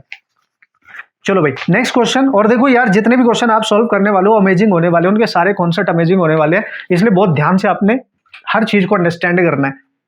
डॉपलर इफेक्ट से क्वेश्चन आने के बहुत ज्यादा चांस होते हैं, आते रहते हैं हर साल। तो एक क्वेश्चन मैं यहाँ डिस्कस कर रहा हूँ, उसके अकॉर्डिंग आपका फॉर्मूला भी बेहतरीन तरीके से आपको अप्लाई करना आ जाएगा, राइट। तो भाई काफी बार देखा गया कि डॉपलर इफेक्ट के क्वेश्चन आपके एग्जाम में इसमें पूछे गए हैं, तो अच्छे लेवल पे भी पूछे गए हैं। उसने बोला ambulance travelling at a speed of 20 metre per second emits a sound of frequency. एक एम्बुलेंस है भाई, इधर मान लेते हैं हम, ये एम्बुलेंस है आपकी, ठीक है, और एम्बुलेंस की जो स्पीड है भाई, ठीक है, वो इधर को जा रही है, तो 20 मीटर पर सेकंड की स्पीड से जा रही है, और ये फ्रीक्वेंसी यहाँ से प्रोड्यूस कर रही है। तो फ्रीक्वेंसी की जो साउंड है ना, उसकी ओरिजिनल फ्रीक्वेंसी कितनी है, 540 हर्ट्ज है, जो वो साउंड प्रोड्यूस कर रही है। तो साउंड इधर को जा रही होगी ऑब्वियसली, ठीक है। So Sunanda is driving a car, एक कोई गर्ल है जो कार को ड्राइव कर रही है, ठीक है। Sunanda is driving a car which approaches the ambulance from the opposite direction with the same speed. तो इधर से एक अनदर कार आ रही है बच्चों, आप देख सकते हैं यहाँ से, यहाँ पे मैं बना देता हूँ। तो यहाँ पे एक अनदर कार आपको देखने को मिल रही है और इधर को आ रही है, और इस कार की जो स्पीड है वो भी 20 मीटर पर सेकेंड ही है, इसके अपोजिट। तो साउंड अगर इधर जा रही है तो साउंड की डायरेक्शन ये है, तो this is the direction of sound. यहां पे यही ख्याल रखना है साउंड किधर को जा रही है। फिर दोनों, जो साउंड प्रोड्यूस कर रहा है और जो उसको सुन रहा है, जो सुन रहा है वो ऑब्जर्वर है, जो प्रोड्यूस कर रहा है वो सोर्स है, दोनों की वेलोसिटी उसके डायरेक्शन में होगी साउंड की, तो प्लस लेंगे, अपोजिट होगी तो माइनस। ये सबसे इंपॉर्टेंट पॉइंट होता है डॉपलर इफेक्ट में, ठीक है। अब वो बोल रहे हैं what will be the change in deflected frequency by the Sunanda. Sunanda देखो जब अप्रोच करेगी तो लेट्स सी इसके पास आ रही है तो उसकी फ्रीक्वेंसी f1 सुनाई देगी, फिर इसको क्रॉस करके दूर चली जाएगी तो फ्रीक्वेंसी उसको f2 सुनाई देगी। और ऐसे क्वेश्चन बहुत सारे आपने प्रैक्टिस करे भी होंगे, लेकिन यहाँ पे आपको समझना पड़ेगा कि as C crosses the ambulance, तो जब पास आ रही है तो अलग फ्रीक्वेंसी सुनाई देगी, ज्यादा सुनाई देगी ऑब्वियसली। जब उसको उसकी गाड़ी को यानी एम्बुलेंस को क्रॉस कर जाएगी तो धीरे धीरे दूर चली जाएगी तो फ्रीक्वेंसी सुनाई देने वाली आवाज कम हो जाएगी उसकी फ्रीक्वेंसी। तो दो फ्रीक्वेंसी सुनाई देंगी, उनका डिफरेंस निकालना है, ठीक है, उनका डिफरेंस निकालना है। What will be the change, change मतलब उनका डिफरेंस निकालना है, ठीक है। तो जब वो उसको अप्रोच कर रही है तो f1 कैसे लिखेंगे, f1 लिखेंगे f0, standard formula v minus V not और v माइनस वी एस होता है, इस बात का आप ख्याल रखेंगे, this is the standard formula, ये याद रखना है हमेशा। बस यहाँ पे v नॉट ऑब्जर्वर की वेलोसिटी है, v एस सोर्स की वेलोसिटी है, v साउंड की वेलोसिटी है, इनकी वैल्यू बस साइन कन्वेंशन के साथ पुट करनी है, यानी put v not and v with sign, ये साइन के साथ पुट करते हैं। इतना याद रखोगे, बाकी तो कैलकुलेशन करने को बनता है, फिर वो हो जाएगा, कोई दिक्कत वाली बात नहीं है। अब देखो चूंकि साउंड कौन प्रोड्यूस कर रहा है, ये तो बन गया सोर्स, और साउंड इधर जा रही है और इसकी स्पीड भी इधर ही है, तो सोर्स की स्पीड साउंड की डायरेक्शन में है तो ये तो प्लस रहेगा, लेकिन साउंड इधर है, ये वाले जो सुनंदा है यहाँ पे, ये वाली किधर को जा रही है, ये इधर जा रही है, साउंड इधर, ये अपोजिट, तो इसकी जो स्पीड है ये ऑब्जर्वर का काम करेगी, ये नेगेटिव बन गई यहाँ पे। तो हम यहाँ लिखेंगे F not as it is ले लो, और v माइनस वी नॉट कितना आ गया भाई, नेगेटिव में आएगा ना, क्योंकि इसके अपोजिट जा रही है तो -20 आ गया, और यहाँ पे आएगा v minus V S 20 as it is. तो बच्चों आप देख सकते हो f1 आ रहा है आपका, f0 एज इट इज बाद में वैल्यू पुट कर लेंगे, तो v प्लस 20 आ रहा है और दैट इज v माइनस 20 आ रहा है। ये पहला केस बन गया। Is this clear? This is your first case. लेकिन बच्चों आप जस्ट इमेजिन, जब ये कार यानी सुनंदा जब इसको क्रॉस कर जाएगी तो सुनंदा की स्पीड इधर होगी और साउंड अभी भी इधर कोई आ रही होगी। देखो साउंड जो होती है ना वो हमेशा ऑब्जर्वर की तरफ करनी है ना। यहाँ पे सिचुएशन समझो आप, यहाँ पे दोबारा बना रहा हूं, सपोज करो ये एम्बुलेंस है, एम्बुलेंस तो इधर जा रही है, लेकिन सुनंदा पहले यहाँ पे थी, अब वो इसको क्रॉस करके इधर जा रही है, तो सुनंदा की जो स्पीड है यानी ऑब्जर्वर की वो इधर है, लेकिन वो जो साउंड है वो तो हमेशा इसको सुनाई देगी ना, साउंड अब इन द डायरेक्शन ऑफ ऑब्जर्वर हो जाती है, तो वी नोट को इस केस में पॉजिटिव ले लेंगे, लेकिन जो एम्बुलेंस है वो तो इधर ही जा रही है, साउंड ऑब्जर्वर की तरफ, तो सोर्स की जो स्पीड है वो उस केस में नेगेटिव आ जाएगी, ठीक है। तो जो इसका F2 फॉर्मूला लिखेंगे वो लिखेंगे F not that is V minus V not, और V नॉट ये पॉजिटिव रहेगी तो V नॉट ही रहेगी, और V माइनस यहाँ पे ये एज इट इज ये प्लस हो जाएगा क्योंकि वो अपोजिट है। सारी वैल्यू पुटअप कर देंगे, that is your V not minus 20 and that is V plus 20। दो इक्वेशन बन गई बच्चों, दोनों का डिफरेंस निकालना है, तो देखो सब्ट्रैक्ट वगैरह कर लेना, डिफरेंस आ जाएगा, सारी वैल्यू पुट कर लेना। कैसे सर? V की वैल्यू पुट करनी है, वो दे रखी है आपको, कितनी दे रखी है V की वैल्यू सर? V की वैल्यू दे रखी है 340, तो नो प्रॉब्लम, पहले एज इट इज सब्ट्रैक्ट कर लेना, उससे ज्यादा आसानी आपको होगी क्वेश्चन को बनाने में। तो आप क्या करेंगे, जब पास आ रही है तो ज्यादा होगी, यानी f1 is greater than f2 होगी, तो जब उसका चेंज निकालेंगे आप तो f1 माइनस f2 करो, एलसीएम लेके बाद में सारी वैल्यू पुट कर देना, कुछ वैल्यू कैंसिल हो जाएंगी, आपका आंसर बन जाएगा, एग्जैक्ट आ जाएगा 127.5 हर्ट्स। डोंट वरी, है ना, बस कंसेप्ट समझना बहुत जरूरी था, बाकी तो उसको सब्ट्रैक्ट करके V की वैल्यू पुट करके क्वेश्चन को सॉल्व करना है, नो प्रॉब्लम, ठीक है। चलो भाई बच्चों, नेक्स्ट क्वेश्चन भी एक अच्छे लेवल का क्वेश्चन माना जाता है, काफी क्वेश्चन इस टाइप के पूछे जाते रहते हैं, आपके अदर एंट्रेंस एग्जाम में पूछे गए हैं। उसने बोला consider young double slit experiment with monochromatic light of wavelength, यानी 600 कितनी दे दिया भाई, नैनोमीटर, जो वेवलेंथ दे रखी है मोनोक्रोमेटिक लाइट की, that is 600 nanometre, and the intensity of light is I naught at a point on the screen where the path difference, ये इंटेंसिटी वहां पे दे रखी है I naught, that is I naught, जहां पे पाथ डिफरेंस की वैल्यू दे रखी है 600 नैनोमीटर। जब भी बच्चों पाथ डिफरेंस और इंटेंसिटी की बात करो तो हमेशा याद रखना resultant intensity maximum intensity into cos of square 5/2, ये वाला फॉर्मूला याद रखना है, ठीक है, ये वाला फॉर्मूला। अब यहाँ फाई क्या है, ये फेज डिफरेंस होता है, ये कैसे आएगा, पाथ डिफरेंस से, क्योंकि फेज डिफरेंस होता है 2π/λ इंटू डेल्टा एक्स, ठीक है। तो देखो 2π/λ कितना है सर, लैम्डा आपका 600 ही है और डेल्टा एक्स भी कितना है सर 600 ही है, पूरा कैंसिल, तो दैट इज 2 पाई। तो फेज डिफरेंस 2 पाई यहाँ पुट करो, तो जो आई दे रखी है इंटेंसिटी इस phase difference that is I not, तो ये आई नॉट है, और यहाँ क्या बनेगा सर आई मैक्स, और ये क्या बन जाएगा सर यहाँ पे बनेगा बच्चों कॉस ऑफ स्क्वायर, फाई की वैल्यू आ रही है 2 पाई और बाई 2 पहले से ही है, ये कैंसिल, तो देखो आई मैक्स कॉस पाई -1 का स्क्वायर करोगे तो 1 ही रहेगा, तो आई मैक्स की वैल्यू आई नॉट के इक्वल आ गई। This is your first case, this is your first case. अब नेक्स्ट उसमें क्या पूछ रहा है, वो पूछ रहा है what would be the intensity of light at a point on the screen where the power difference change कर दिया, तो बताओ at delta X equal to 100 nanometer, तो बताओ इंटेंसिटी कितनी होगी, तो फिर से same formula I equal to I max तो सेम ही रहेगा into cos of square, phi change हो जाएगा, फाई डैश मान लो ओवर 2 पाई है ना, सॉरी बाई 2, तो फाई डैश कैसे निकालेंगे अगेन सेम फॉर्मूले से 2 पाई बाई लैम्डा से, और इंटू डेल्टा एक्स कितना आया 100 आया, तो 2 पाई बाई लैम्डा तो 600 ही रहेगा, नैनोमीटर है तो कैंसिल हो जाएगा, कैंसिल, तो पाई बाई 3 आ रहा है, देख लो है ना, पाई बाई 3। तो जो नई इंटेंसिटी आएगी आई डैश, तो वो आएगी आई मैक्स आई नॉट के इक्वल है, देखो आई मैक्स आई नॉट, और यहाँ पे आपने वैल्यू पुट करनी है कॉस ऑफ स्क्वायर 5 पाई 2 पहले से, ये 3 यहाँ से आएगा 6 हो जाएगा, ठीक है। तो जो आई डैश आ रही है बच्चों वो आ रही है I not cos pi by 6 मतलब 30 यानी √3/2, और इसका होल स्क्वायर भी तो है, तो 3/4 ऑफ आई नॉट, तो इतनी होगी इनिशियल इंटेंसिटी की 3/4 टाइम्स हो जाएगी पावर डिफरेंस चेंज करते ही, ठीक है।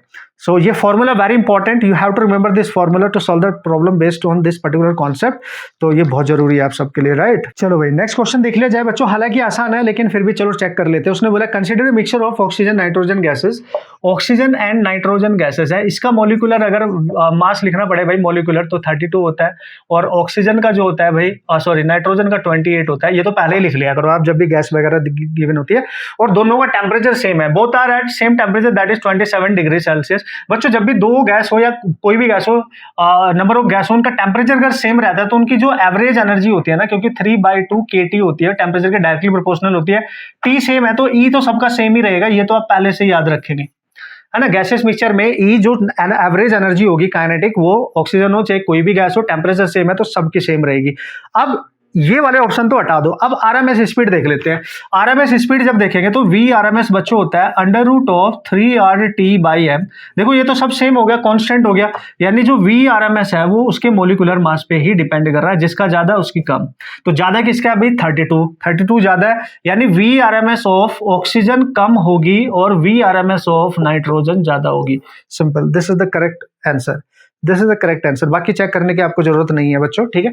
Hope so you guys understood, this is the basic concept. कभी कभी ऐसे डायरेक्ट अगर क्वेश्चन आते हैं तो अच्छी बात है, ये क्वेश्चन आते हैं तो कुछ क्वेश्चन तो एटलीस्ट आपसे बहुत अच्छे तरीके से हो जाने चाहिए, ठीक है भाई। अब नेक्स्ट क्वेश्चन देख लेते हैं भाई, डायमेंशन से रिलेटेड है, ऑब्वियसली डायमेंशन का क्वेश्चन भी आना बनता है, जरूर आता है, तो हर एग्जाम में आता है, आईआईटी में भी आता है, आईआईटी में भी आता है, ठीक है, जेई मेंस में भी आता है, ऑब्वियसली नीट में भी आता है, तो आईसर में भी बनता है भाई, है ना। लेकिन अच्छा क्वेश्चन है, इसमें कोई शक नहीं है, राइट। चलो भाई बच्चों देख लेते हैं क्वेश्चन क्या है और किस तरीके से आप इसको हैंडल कर सकते हो। उसने बोला विच one of the following expression has the dimension of electrical resistance, okay. कुछ रिलेशन आपको दे रखे हैं, बताना कि इलेक्ट्रिकल रेजिस्टेंस की डायमेंशन इनमें से किस रिलेशन के इक्वल होगी। सबसे पहले आपको इलेक्ट्रिकल रेजिस्टेंस की डायमेंशन पता लगानी होगी, तो वो कैसे निकालोगे आप, V = IR से निकालोगे, तो R = V/I से निकालोगे, और पोटेंशियल कैसे निकालोगे, वर्क अपॉन चार्ज से, तो यहां से निकाल लो पहले R। अगर याद ना हो, वर्क होता है mL2T-2 और चार्ज होता है AT, और एक I की जो डायमेंशन है वो भी किसके इक्वल होगी, A के, तो चार्ज भी क्या है IT है, तो I का स्क्वायर यानी A का स्क्वायर T बन जाएगा, ठीक है भाई। तो R की जो डायमेंशन आनी चाहिए बच्चों mL2, A ऊपर जाएगा, T ऊपर जाएगा, T-3 आएगा, A-2। ये देखो, अब आपने ये देखना है कि ये रेजिस्टेंस की एक्चुअल डायमेंशन है। अब ये जो गिवन ऑप्शन है उसमें से किसकी पॉसिबिलिटी हो सकती है बच्चों। अगर मैं आपको बताऊं H प्लैंक कांस्टेंट है, E आपका चार्ज है। अगर E देखो बहुत स्मार्टली अगर आप काम करोगे ना यहाँ पे, तो यहाँ पे वो ऑप्शन चूज करो जिसमें E की पावर 2 हो, क्योंकि E चार्ज है और चार्ज AT होता है, AT होगा तभी A² बनेगा, तो यहाँ में A² तो चाहिए, ठीक है। अब एक चीज और, A-2 होना चाहिए। देखो स्मार्ट काम करो आप, है ना। अब इसमें दो ऑप्शन ऐसे हैं, H/E² या E²/H। अगर आप E²/H सेकंड ऑप्शन चूज करोगे तो E AT है, तो वहां A की पावर पॉजिटिव आ जाएगी, पंगा हो जाएगा, तो हमारा A ही ऑप्शन करेक्ट होना चाहिए, चेक करके देख लो। तो आप H/E², देखो इस तरीके से आपको वहां सोचना पड़ेगा क्रिटिकली। प्लैंक कांस्टेंट की डायमेंशन इफ नॉट रिमेंबर, तो आपको याद करनी है और आपको निकालनी आनी चाहिए। कैसे निकालोगे भाई, E = H न्यू से निकाल लो, तो H आ गया mL2T-2 ओवर न्यू T-1, तो ये आएगा mL2T-1। ये होगी। तो ml2 किसी भी फंडे से आप निकाल लो, वो आपकी मर्जी है, मैंने इससे निकाल लिया ओवर। और E चार्ज होता है तो 80 का कर देंगे स्क्वायर, तो आप देख लो ml2 T2 है, ऊपर जाके माइनस हो जाएगा और A-2, तो यही करेक्ट होना चाहिए, ना कि E स्क्वायर बाई एच। जिसमें E स्क्वायर है वही लेना है, ये तो नहीं होगा क्योंकि यहाँ A स्क्वायर पॉजिटिव में जाएगा। तो ये स्मार्ट काम भी आपने करना है, स्मार्ट क्वेश्चन। आप भी बच्चे स्मार्ट है तो आपने भी स्मार्टली ही काम करना है, ठीक है भाई। चलो अब नेक्स्ट क्वेश्चन क्या हो सकता है भाई। नेक्स्ट क्वेश्चन अमेजिंगली आप कैसे सॉल्व करेंगे, तो जितने भी अच्छे क्वेश्चन है वो मैं यहाँ पे आपके साथ डिस्कस कर रहा हूँ। थोड़ा सा आपका दिमाग चलेगा, आपका दिमाग काम करेगा, तो आपको मजा आएगा क्वेश्चन को क्रैक करने में, क्वेश्चन को सॉल्व करने में, है ना। चलो नेक्स्ट क्वेश्चन देख लेते हैं क्या है और क्या है उसकी कहानी। ओके, नेक्स्ट क्वेश्चन अगर आप बहुत ध्यान से देखेंगे बच्चों, मैग्नेटिक फ्लक्स दे रखा है, magnetic flux as a function of time दे रखा है and that is phi naught cos of omega t. चलो भाई फ्लक्स दे रखा है, वेरिएबल फ्लक्स है, तभी इंड्यूस्ड ईएमएफ क्रिएट होगा। तो वो बोल रहा है eight what time the magnitude of the induced EMF will be maximum, मतलब किस समय पर आपका जो ईएमएफ आएगा उसकी मैक्सिमम वैल्यू होगी, किस समय पे होगी, है ना, वो मैक्सिमम होगा। जो इंड्यूस्ड ईएमएफ होगा मैक्सिमम होगा किस समय। तो भाई इंड्यूस्ड ईएमएफ पहले निकाल लो, तो D phi over D T से, यही तो होता था फैराडे लॉ, राइट। तो कैसे निकालेंगे, माइनस डिफरेंशिएट कर दो तो फाई नॉट कॉस का हो जाएगा माइनस, तो प्लस हो जाएगा साइन ऑफ ओमेगा टी, और ओमेगा बाहर आएगा तो ये आएगा phi not omega into sine of omega T. तो ये तो ई की वैल्यू आ गई, ठीक है बच्चों, ये तो ई की वैल्यू आ गई आपके पास, ठीक है। This is the value of E, this is the value of ई।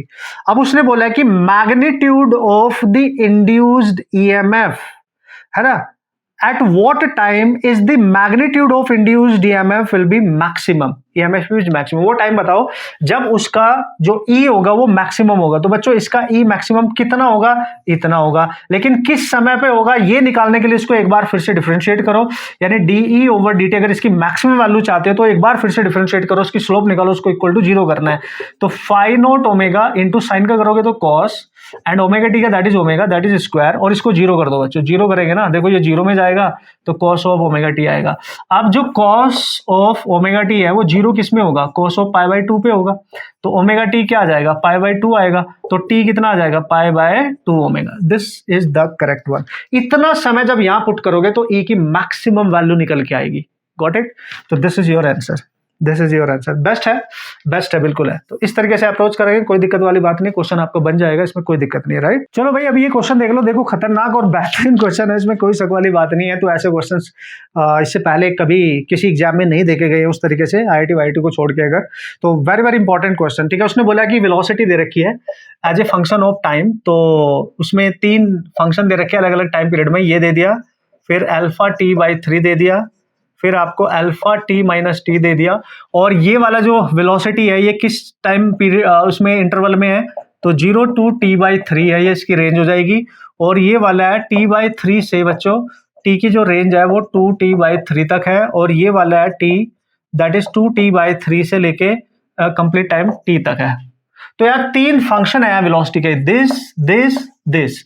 तो आपसे पूछ क्या रहा है, वो बोल रहा है what is the total displacement of the particle 0 से t तक। 0 से स्टार्ट करो और t तक जाओ, टोटल डिस्प्लेसमेंट। टोटल डिस्प्लेसमेंट अगर चाहते हो तो ये वाला जो फंक्शन है इसको यहां से यहां तक इंटीग्रेट करो, यानी इंटीग्रेशन करना पड़ेगा 0 से t/3 और alpha t into D T का, ठीक है। प्लस ये वाला फंक्शन है, ये t हालांकि कांस्टेंट है यहाँ पे, लेकिन इंटीग्रेट तो करना पड़ेगा t/3 से 2t/3 तक और अल्फा t/3 और इंटू डी टी। ये तो कांस्टेंट है तो यहाँ t का इंटीग्रेशन हो जाएगा, प्लस इसको करना पड़ेगा 2t/3 से t तक, और इसका फंक्शन है alpha t minus T into D T. बच्चों इसको आप सॉल्व कर लेंगे, बेसिक इंटीग्रेशन है, इसमें कोई दिक्कत वाली बात नहीं।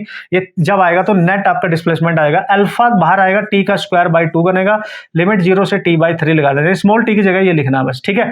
फिर यहाँ पे अल्फा t/3 पूरा बाहर आएगा, डी टी का इंटीग्रेशन t हो जाएगा, लिमिट लग जाएगी t/3 से 2t/3, प्लस यहाँ पे बच्चों अल्फा बाहर आ जाएगा, ये कांस्टेंट वैल्यू है तो उसके साथ t आ जाएगा, यहाँ t स्क्वायर बाई 2 आ जाएगा, लिमिट 2t/3 से t। सारी वैल्यू सॉल्व कर लेना, आपका आंसर बनेगा बच्चों, answer alpha t square by 9 आएगा। इसका पूरा सॉल्व करना, इंटीग्रेट मैंने कर दिया, जस्ट लिमिट पुट करनी है, जहां स्मॉल t है वहां पे अपर लोअर लिमिट पुट करनी है, बात खत्म, सॉल्व कर लेना है, ठीक है।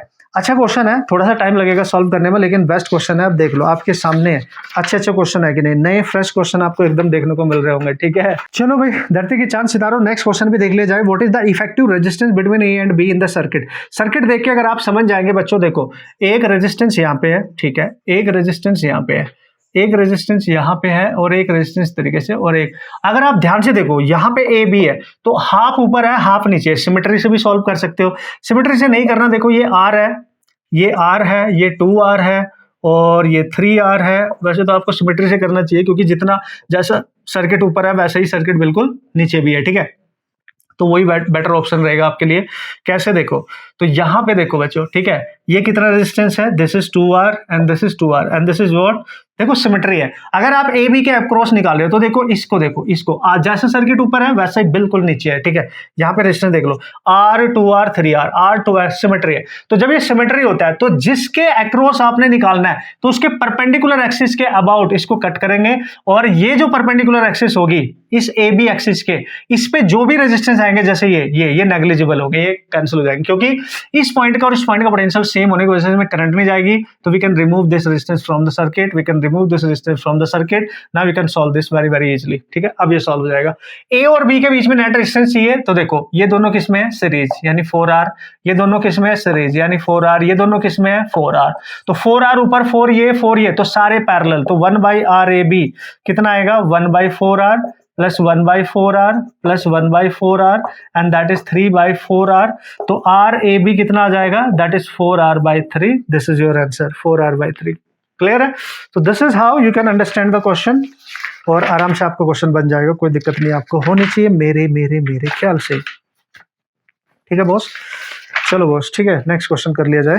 ओके भाई, नेक्स्ट क्वेश्चन में तो ज्यादा कुछ बात नहीं है। देखो इस बार जे एडवांस में भी इस टाइप का क्वेश्चन पूछा गया था, तो पूछे जाते रहते हैं, तो बेसिक क्वेश्चन आने भी बहुत जरूरी है। हालांकि इसमें गलती बच्चों से हो सकती है अगर इसके रूल नहीं याद है। एक क्वांटिटी दे रखी है, has been measured the value, एक क्वांटिटी है कोई एक्स जिसकी वैल्यू मेजर की गई है 0.00230, ठीक है। सिग्निफिकेंट फिगर की बात कर रहा है, पॉइंट के बाद ये जीरो तो काउंट नहीं होंगे, लेकिन ये काउंट होगी, ये वाली है ना, 1 2 3, तो 3 सिग्निफिकेंट फिगर होंगे। सिग्निफिकेंट फिगर जो होंगे वो 3 होंगे, ठीक है, तो दैट इज 3। ये तो आप कर लेंगे यार, इसमें तो कोई दिक्कत नहीं होनी चाहिए, है ना। तो इसी टाइप का क्वेश्चन आया था अभी भी जेईई एडवांस में, राइट। चलो अब नेक्स्ट क्वेश्चन, अब देखो कमाल हो गया, जो लास्ट क्वेश्चन मैं आपको बताने वाला हूं that is the Carnot heat engine. डिक्टो टाइप का क्वेश्चन जेईई एडवांस में है, मोर देन 1 ऑप्शन वाले में डिक्टो टाइप का।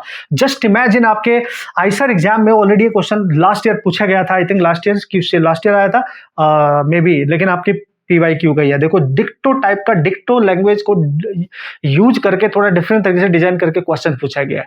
जस्ट सोच के देखो आपके एग्जाम में क्या बेस्ट क्वेश्चन आए हैं भाई। चलो देख लो, उसने बोला consider a Carnot heat engine operating between the heat reservoir. भाई कार्नोट इंजन देख लो आप किस तरीके से काम करता था, बेसिक फॉर्मूले सारे पता होंगे, क्वेश्चन बन जाएंगे। तो उसने बोला जो हाई टेम्परेचर है वो क्या है भाई, 600 केल्विन है, ठीक है, सोर्स का जो होता है ये हाई टेम्परेचर है, और लो टेम्परेचर किस पे काम कर रहा है, 300 जो सिंक वाला होता है। और जो हीट कार्नोट इंजन है भाई, कार्नोट इंजन, वो वर्क आउटपुट आपको यहाँ पे मिल जाएगा, ठीक है, वर्क आउटपुट करने को मिलेगा। तो उसने बोला इन द एक्सटर्नल एटमॉस्फेयर इतना है, इन 1 cycle 1000 kilo joule of heat is extract, मतलब हाई टेम्परेचर से हीट को एक्सट्रैक्ट किया जा रहा है, वो दे रखिए 1000 किलो जूल, तो ये Q1 है, ठीक है। और यहाँ से वर्क आउटपुट मिलेगा, और यहाँ हीट रिजेक्ट हो जाती है, ये रिजेक्ट या एग्जॉस्टेड हीट होती है, आप सबको याद आ रहा होगा, ठीक है, बढ़िया sir. And the associated work is input to the reversible refrigerator that operate, और ये जो वर्क यहाँ से मिलेगा ये रेफ्रिजरेटर को यूज चलाने के लिए काम करेंगे इसका। तो पहले यहाँ से वर्क निकालो बच्चों, जब भी वर्क निकालना हो तो ये वर्क हमेशा होता है this minus this, extract heat exhaust heat का डिफरेंस होता है। तो पहले ये तो निकाल लो, दोनों का टेम्परेचर दे रखा है, एफिशिएंसी क्या होती है भाई W। वैसे तो ये डायरेक्ट भी कर सकते थे हम वर्क, इससे क्यों नहीं, हाँ वैसे ये भी ठीक है, लेकिन हम डायरेक्ट निकालेंगे चूंकि हमें टेम्परेचर रेंज पता है, तो एफिशिएंसी होगी W/Q0, एफिशिएंसी लिखेंगे 1 - T2/T1, T2 मतलब लो टेम्परेचर, T1 मतलब हाई टेम्परेचर, तो वर्क बाय Q1, ठीक है। तो देखो वर्क डायरेक्ट ही आ गया, तो ये आ जाएगा Q1 × 1 - 300/600 1/2 आ गया, यानी 1000/2, यानी जो वर्क आ रहा है यहाँ पे 500 किलो जूल आ रहा है, आई थिंक इतना वर्क आउटपुट आपको मिलेगा। और ये वर्क आउटपुट रेफ्रिजरेटर को चलाने के लिए यूज किया जा रहा है, और रेफ्रिजरेटर इसका जस्ट रिवर्स होता है, मतलब यहाँ पे सराउंडिंग होगा इस बार, और जो हीट इधर आ रही थी वो इधर जाएगी, और ये रेफ्रिजरेटर है ना, समझना। और जो हीट यहाँ पे एंटर कर रही थी वो इधर से बाहर जाएगी, यानी सिंक वाले से। और टेम्परेचर रेंज कितनी है उसकी, टेम्परेचर रेंज है 200, एक्सटर्नल एटमॉस्फेयर है 3 पे, यानी ये 300 केल्विन है और ये 200 केल्विन है, ये Q2 है और ये Q1 है, और यहाँ वर्क इनपुट मिलेगा और वो कितना है 500 किलो जूल है, जो हमने वहां से निकाला वो यहाँ यूज कर रहे हैं। सेम टाइप का क्वेश्चन एडवांस में इसी लैंग्वेज में बनाया गया था, ठीक है। कमाल देखो आप, धमाल देखो भाई। उसने बोला how much heat is released into the atmosphere, यहाँ पे रेफ्रिजरेटर कितनी यहाँ से एक्सट्रैक्ट करके यहाँ पे भेजेगा, यानी यहाँ पे इसकी Q1 निकालनी है ना, कितनी हीट ये एटमॉस्फेयर में वापस भेज देगा। तो this is what you have to calculate, ठीक है। तो ये बट एक चीज ध्यान से पढ़ लेना, how much heat is released into the atmosphere at the end of one cycle of the combined system. Combined system की बात कर रहा है भाई। तो पहले आपको क्वेश्चन को करना पड़ेगा, समझना पड़ेगा। तो भाई इसका सीओपी यूज होता है ना कि फिशन से। सीओपी इसका होता है दैट इज लो टेम्परेचर यानी T2 मान लो, और T1 माइनस T2, ये होता है इसका सीओपी, ठीक है। ये होता है सीओपी। T1 हाई के लिए यूज होता है, तो सीओपी को यहाँ पे यूज करेंगे। तो लो टेम्परेचर कितना है 200, और ये कितना है हाई 300 माइनस 200 दैट इज 100, यानी सीओपी कितना आ गया बच्चों, इसका 2 आ गया। और जो सीओपी का ओरिजिनल फॉर्मूला होता है वो क्या होता है सर, ऑब्वियसली सीओपी का जो ओरिजिनल फॉर्मूला होगा उसको आप कैसे सॉल्व करोगे, क्योंकि आपने टोटल हीट निकालनी है, तो नो प्रॉब्लम। तो जो रेफ्रिजरेटर लो टेम्परेचर पे हीट को एक्सट्रैक्ट करता है ना, वो लेते हैं, और जो इनपुट दिया यानी ये आउटपुट ये इनपुट, ये डिजायर्ड इफेक्ट होता है इसका। तो 2 इक्वल टू Q2 यहाँ आ जाएगा, और वर्क आपका 500 था, तो Q2 अगेन 1000 किलो जूल आ गई, किलो जूल आ गए। देखो Q2 यानी रेफ्रिजरेटर लो टेम्परेचर जो हीट एक्सट्रैक्ट करेगा वो इतनी करेगा। और ये जो Q1 है ना, रेफरी अगर वहां पे देख लिया जाए ये Q1 कितनी है भाई, तो 500, तो ये आ गई 500 ही आई ना। तो टोटल कितनी हो गई भाई, टोटल कितनी हो गई अगर मैं Q1 निकालूंगा, तो देखो इसमें इनपुट कितना हो रहा है Q2 और W। तो अगर मैं Q1 निकालूंगा तो W प्लस Q2 की इक्वल हो जाएगी, यानी 500 प्लस 1000, तो ये आ जाएगा 1500 किलो जूल, ठीक है। 1500 किलो जूल आ गई Q1। तो टोटल हीट उसने निकालनी है, टोटल कितनी होगी, टोटल देखो भाई, टोटल है ना। उसने बोला how much heat is released into the atmosphere at the end of one complete cycle. One complete cycle यानी आपको Q2 कितनी थी आपकी, Q2 आई आपकी 1000, और Q1 आ गई आपकी 1500। तो जो भाई यहाँ पे आपको वर्क नजर आ रहा है ना टोटल, यानी 1500 प्लस 500 यानी total 2000 kilo joule of heat यहाँ पे आपको आफ्टर वन कंप्लीट साइकिल वहां पे इसको ट्रांसफर करना पड़ेगा। तो इस चीज का आपने ख्याल रखना है, and that is very very amazing and that is very very important, ठीक है। तो टोटल ही इतना ही होगा भाई। Q1 आपकी बाहर जा रही है और जो सराउंडिंग में जाएगी, और यहां पे देखो Q2, this is your Q2, ठीक है। Q2 कितनी थी भाई 1000 माइनस दिस, तो यहाँ पे आपकी 500 बच रही थी, तो 500 जा रही थी, और यहाँ कितनी है 1500। टोटल जो हीट की अगर बात करेगा तो 2000 जूल टोटल। कॉन्सेप्ट देख लो आपके पास, ठीक है। टोटल देख लो भाई, दोनों केस में टोटल हीट आप देख लो कितनी वहां पे वो after one complete cycle release कर देगा इनटू द एटमॉस्फेयर, राइट। चलो भाई बच्चों, नेक्स्ट क्वेश्चन ऑप्टिक्स से रिलेटेड है, देख लेते हैं। अच्छा क्वेश्चन है, घुमा फिरा की बात करी है। उसने बोला कि भाई एंगल ऑफ प्रिज्म बताओ अगर रिफ्रैक्टिव इंडेक्स म्यू है और डेविएशन एंगल दे रखा है मिनिमम दैट इज कितना π/3। देखो बच्चों ये सीधा सीधा सा है, mu equal to sine of, आप सब बच्चों को पता है डेल मिनिमम प्लस a/2 लिखते थे ओवर साइन ऑफ a/2 लिखते थे। लेकिन यहाँ पे एक चीज करनी है, आपने a की वैल्यू आपसे पूछी गई है, बिल्कुल सर बिल्कुल पूछी गई है, और डेल मिनिमम की वैल्यू कितनी दे रखी है ये भी आपने समझना है। ये दे रखी है आपको π/3। तो इसको आप सॉल्व कैसे करना है, और आंसर बहुत स्मार्टली उसने डिजाइन किए कॉट की टर्म्स में एंड समथिंग लाइक दैट, इस तरीके से ऑप्शन को डिजाइन किया गया। तो हम पता क्या करने वाले हैं, इसको इधर मल्टीप्लाई कर दो, तो यहाँ पे हम लिखेंगे साइन ऑफ, यहाँ देखो π/3 लिखोगे तो 2 से अलग अलग डिवाइड करोगे तो π/6 हो जाएगा, और प्लस ये a/2 हो जाएगा, ठीक है। और इधर mu into sine of a/2 आ जाएगा। अब आप क्या करो, इसको अगर कॉट के टर्म्स में लाना चाहते हो तो ये साइन a प्लस बी का फॉर्मूला ओपन कर लो, तो साइन a cos b, तो π/6 इंटू cos b यानी a/2 plus cos a sine b यानी π/6 into sine of a/2 equal to mu sine of a/2। तभी ये क्वेश्चन हो पाएगा, आपको ये साइन a प्लस बी का फॉर्मूला यूज करना पड़ेगा। अब देखो यहाँ पे क्या बचा बच्चों, यहाँ पे देख लो साइन π/6 यानी 30 यानी 1/2 इंटू कॉस ऑफ यहाँ बचेगा a/2 प्लस यहाँ पे बचेगा √3/2 इंटू साइन ऑफ a/2 और म्यू साइन ऑफ बच्चों यहाँ बच जाएगा a/2। कूल है। अब हमें a की वैल्यू चाहिए, तो हम क्या करेंगे, इस वाली वैल्यू को इधर लेके जाएंगे, बस सिंप्लीफाई कर लेना फिर हो जाएगा। तो देखो यहाँ पे जब आप सॉल्व करोगे 1/2 cos ऑफ a/2 और यहाँ से साइन ऑफ a/2 कॉमन आ जाएगा, अंदर बचेगा म्यू माइनस √3/2 ये बचेगा, ठीक है। अब ये cos है साइन, ये 2 उधर जाएगा, तो cos बाई साइन तो हो गया ना cot a/2, और यहाँ जाएगा 2 और 2 म्यू माइनस √3 और बाई 2 ये कैंसिल। तो देखो यहाँ कॉट इनवर्स कर दो तो a/2 और यहाँ पे आ जाएगा cot inverse of 2 mu minus √3 और 2 इधर लेके जाओ तो a आ जाएगा 2 cot of inverse 2 mu minus √3, है ना। तो थोड़ा सा अच्छे तरीके से बनाया गया है कि आपको a+b sin a+b का फॉर्मूला यूज करना पड़ेगा, तभी कोट के टर्म्स में आंसर बन सकता है, अदरवाइज नहीं। ठीक है, चलो भाई नेक्स्ट देख लेते हैं बच्चों नेक्स्ट क्वेश्चन थोड़ा इजी है, उसमें कोई दिक्कत नहीं है। डायमेंशन ऑफ 1/RC पूछ रहा है। 1/RC की डायमेंशन देखो, RC मतलब सल्लूराम, इसकी जो डायमेंशन होती है R/C, रेजिस्टेंस कैपेसिटेंस हमेशा T होती है, तो T इनवर्स क्या होगा, फ्रीक्वेंसी होगी, बस खत्म।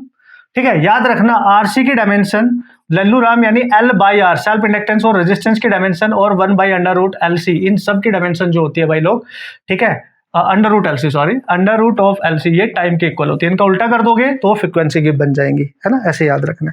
तो कोई दिक्कत आपको नहीं होनी चाहिए इन क्वेश्चंस को बनाने में, ठीक है, इनको सॉल्व करने में।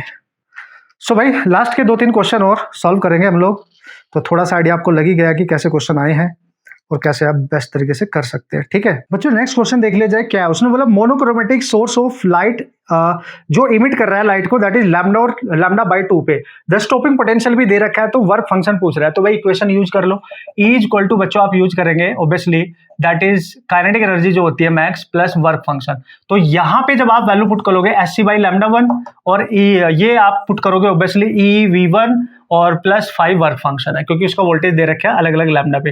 तो एक ये बन जाएगी, दूसरी बनेगी λ2 पे और यहाँ बनेगा EV2 +5। तो भाई दोनों वैल्यू को पुट कर लेना, है ना, और एक दूसरे सब्ट्रैक्ट भी करके देख सकते हो तब भी क्वेश्चन हो जाएगा, या डिवाइड करके देख सकते हो तब भी क्वेश्चन हो जाएगा। λ1 की वैल्यू लैम्डा दे रखी है, λ2 की वैल्यू बच्चों उसमें दे रखी है आपको λ/2, और V1 की जगह आप लिखेंगे 1 इलेक्ट्रॉन 1 वोल्ट लिख लेंगे, और V2 की जगह बच्चों आप लिखेंगे दैट इज 3 वोल्ट। जब ये सारी वैल्यू सॉल्व करोगे, यहाँ पुट करोगे, तो 5 की वैल्यू आपकी 1 इलेक्ट्रॉन वोल्ट आ जाएगी। तो कोई दिक्कत नहीं है, डायरेक्ट फॉर्मूला बेस्ड है, दोनों इक्वेशन का यूज करेंगे आप, क्वेश्चन आपका बन जाएगा। मेरे को लगता नहीं आपको कोई दिक्कत इसमें बाय द वे होनी चाहिए, राइट। चलो भाई बच्चों नेक्स्ट क्वेश्चन है, 1 mole of an ideal gas off volume V and temperature T। Initial volume gas का दे रखा है V और टेम्परेचर दे रखा है T। ठीक है भाई, बढ़िया है। Allowed to expand adiabatically expand करके वॉल्यूम हो जाता है 2V, और एडियाबैटिक प्रोसेस है, एडियाबैटिक है तो चेंज जो होगा हीट एक्सचेंज वो 0 हो जाएगा, ये याद रखने का। ठीक है, और नो वर्क डन, उसने बोला वर्क डन भी 0 हो रहा है। और 3 अगर आप फर्स्ट इक्वेशन यूज कर लो, यानी फ्लोट यूज करो, फर्स्ट लॉ ऑफ थर्मोडायनेमिक्स, तो Q equal to W plus delta U हो जाएगा। तो देखो दोनों 0 हो गए, ये भी 0 ये भी 0, तो डेल्टा U 0 हो रहा है, यानी टेम्परेचर कॉन्स्टेंट है यहाँ पे। तो यहाँ तो टेम्परेचर कॉन्स्टेंट हो गया, तो कमाल हो गया यार। अगर टेम्परेचर कॉन्स्टेंट हो गया तो बताओ the pressure of the gas after the expansion के बाद जो प्रेशर होगा गैस का वो बताना है। टेम्परेचर कॉन्स्टेंट होगा तो PV इक्वल टू कॉन्स्टेंट लिखोगे ना भाई, तो P1 V1 इक्वल टू आप P2 V2 लिख सकते हो। इनिशियल प्रेशर कितना होगा वो देख लो। अच्छा, किसके टर्म्स में पूछा, RT के टर्म्स में, तो PV इक्वल टू nRT कर लो ना, PV equal to nRT। P कितना है, प्रेशर है ना, प्रेशर पूछ रहे हैं ना, what is the pressure of the gas after the expansion. तो आफ्टर द एक्सपेंशन पूछ रहा है, इनिशियल प्रेशर निकाल सकते हैं हम, इनिशियल प्रेशर निकाल सकते हैं। चलो देख लेते हैं। तो इनिशियल वॉल्यूम ये रहा, ठीक है, और T यहाँ से टेम्परेचर भी दे रखा है, N नंबर ऑफ मोल 1 है भाई, तो P इनिशियल आपका आ जाएगा nRT/V। ठीक है, P इनिशियल इतना आ रहा है आपका, ठीक है भाई, P इनिशियल इतना आ रहा है। और इनिशियली चूंकि वो कर रहा था, कौन सा काम कर रहा था, तो दी यूनिवर्सल गैस कांस्टेंट इतना है, what is the pressure of the gas after expansion. तो बच्चों क्या करो, यहाँ वॉल्यूम दे रखा है, अगर प्रेशर फाइनल निकालना चाहते हो और उसको टेम्परेचर के टर्म्स में निकालना चाहते हो, तो N तो हटा दोगे, RT है ये, RT। तो पहले आपको यहाँ प्रेशर पे देखना पड़ेगा, तो हम P1 V1 भी यूज कर सकते हैं, P2 V2। तो P1 इनिशियल ले लो और V1 वॉल्यूम, P2 निकालना है और V2 वॉल्यूम है 2V, तो ये हो गया कैंसिल। तो देख लो आप P1 जो आ रहा है वो 2P2 आ रहा है, अगर देखा जाए तो मैं यहाँ P1 की जगह 2P2 लिख दूंगा ना, तो RT/V आ जाएगा, यानी P2 आपका RT/2V आना चाहिए, है ना। This is the correct answer, RT/, यानी जो प्रेशर आएगा फाइनल आपका वो RT/2V आएगा। Yes, no problem. तो this is the way to handle this type of problem. तो कभी कभी ऐसे स्मार्ट क्वेश्चन आपको देखने को मिल जाएंगे। ठीक है भाई, नेक्स्ट क्वेश्चन देखते हैं बच्चों। चलो भाई धुरंधर खिलाड़ियों, देखो पुल्ली से रिलेटेड ये क्वेश्चन बहुत अमेजिंग क्वेश्चन है, बिल्कुल टोटली डिफरेंट है, इसको हल्के में मत ले। एक पुल्ली है, उस पर एक मास डाल रखा है यहाँ पे m/2 और यहाँ पे जो मास है m है, लेकिन इस पुल्ली का ये जो डिस्क है ना, जो डिस्क यहाँ पे यूज की गई, इसका भी मास m दे रखा है।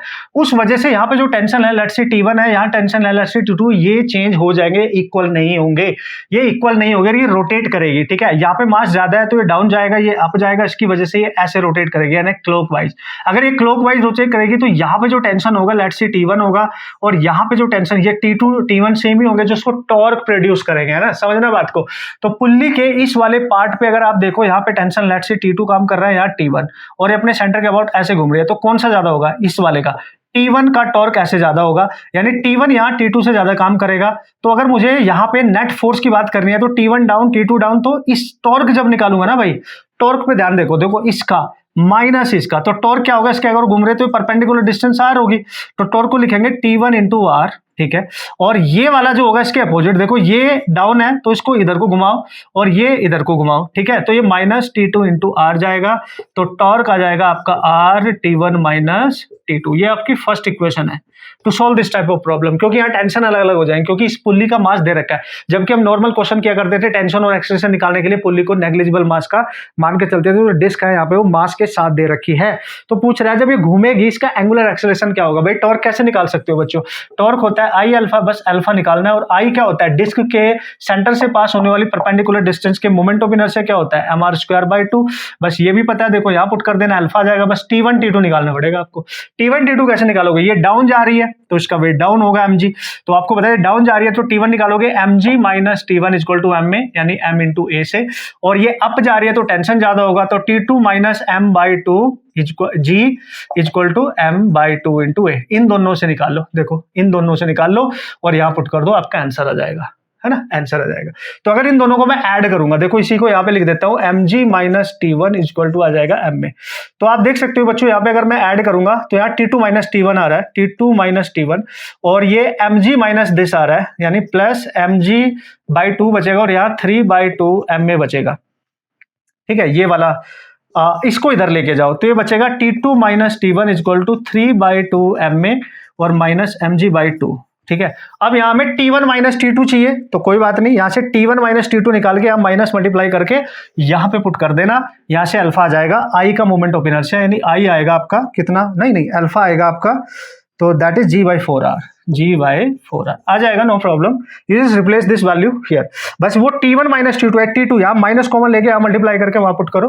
पर कॉन्सेप्ट देख लो, बहुत अमेजिंग क्वेश्चन है, इसमें कोई शक वाली बात नहीं है। ठीक है, बहुत अमेजिंग क्वेश्चन है गाइस। ठीक है, चलो भाई ये थे आपके question, all the very best to all of you guys, और अच्छे से एग्जाम दे के आए, लेकिन आपके एग्जाम में आने वाला क्वेश्चन एक नंबर है, इसमें कोई शक नहीं है। उम्मीद करता हूँ आप सब बच्चों को इससे हेल्प मिलेगी आपके एग्जाम में। कल आपका एग्जाम है, अच्छे से प्रैक्टिस रिविजन करके सब फुल कॉन्फिडेंस के साथ जाना अपने एग्जाम, क्योंकि ड्रीम कैंपस है ये, आने वाले समय तो बहुत तबाही करेंगे, ये आप मान के चलो, मारा मारी होगी, जस्ट लाइक NIT IIT, उससे भी IIT लेवल पे टकरा के ही ये छोड़ेंगे, ये आप मान के चलो। अगर आपको मिल जाता है तो भाई समझ लेना आप बहुत अच्छी जगह जा चुके हो, और कैंपस देख लोगे गलती से भी तो भाई सब कुछ भूल जाओगे, इतने स्ट्रॉन्ग कैंपस हैं इन सारे आइजर के, राइट। और इसी के थ्रू आप IIT में जाना चाह रहे हो तो IIT में भी रास्ता खुल गया, और IISc बैंगलोर में भी रास्ता खुल गया, अच्छा स्कोर करना पड़ेगा। ठीक है guys, take care, all the best.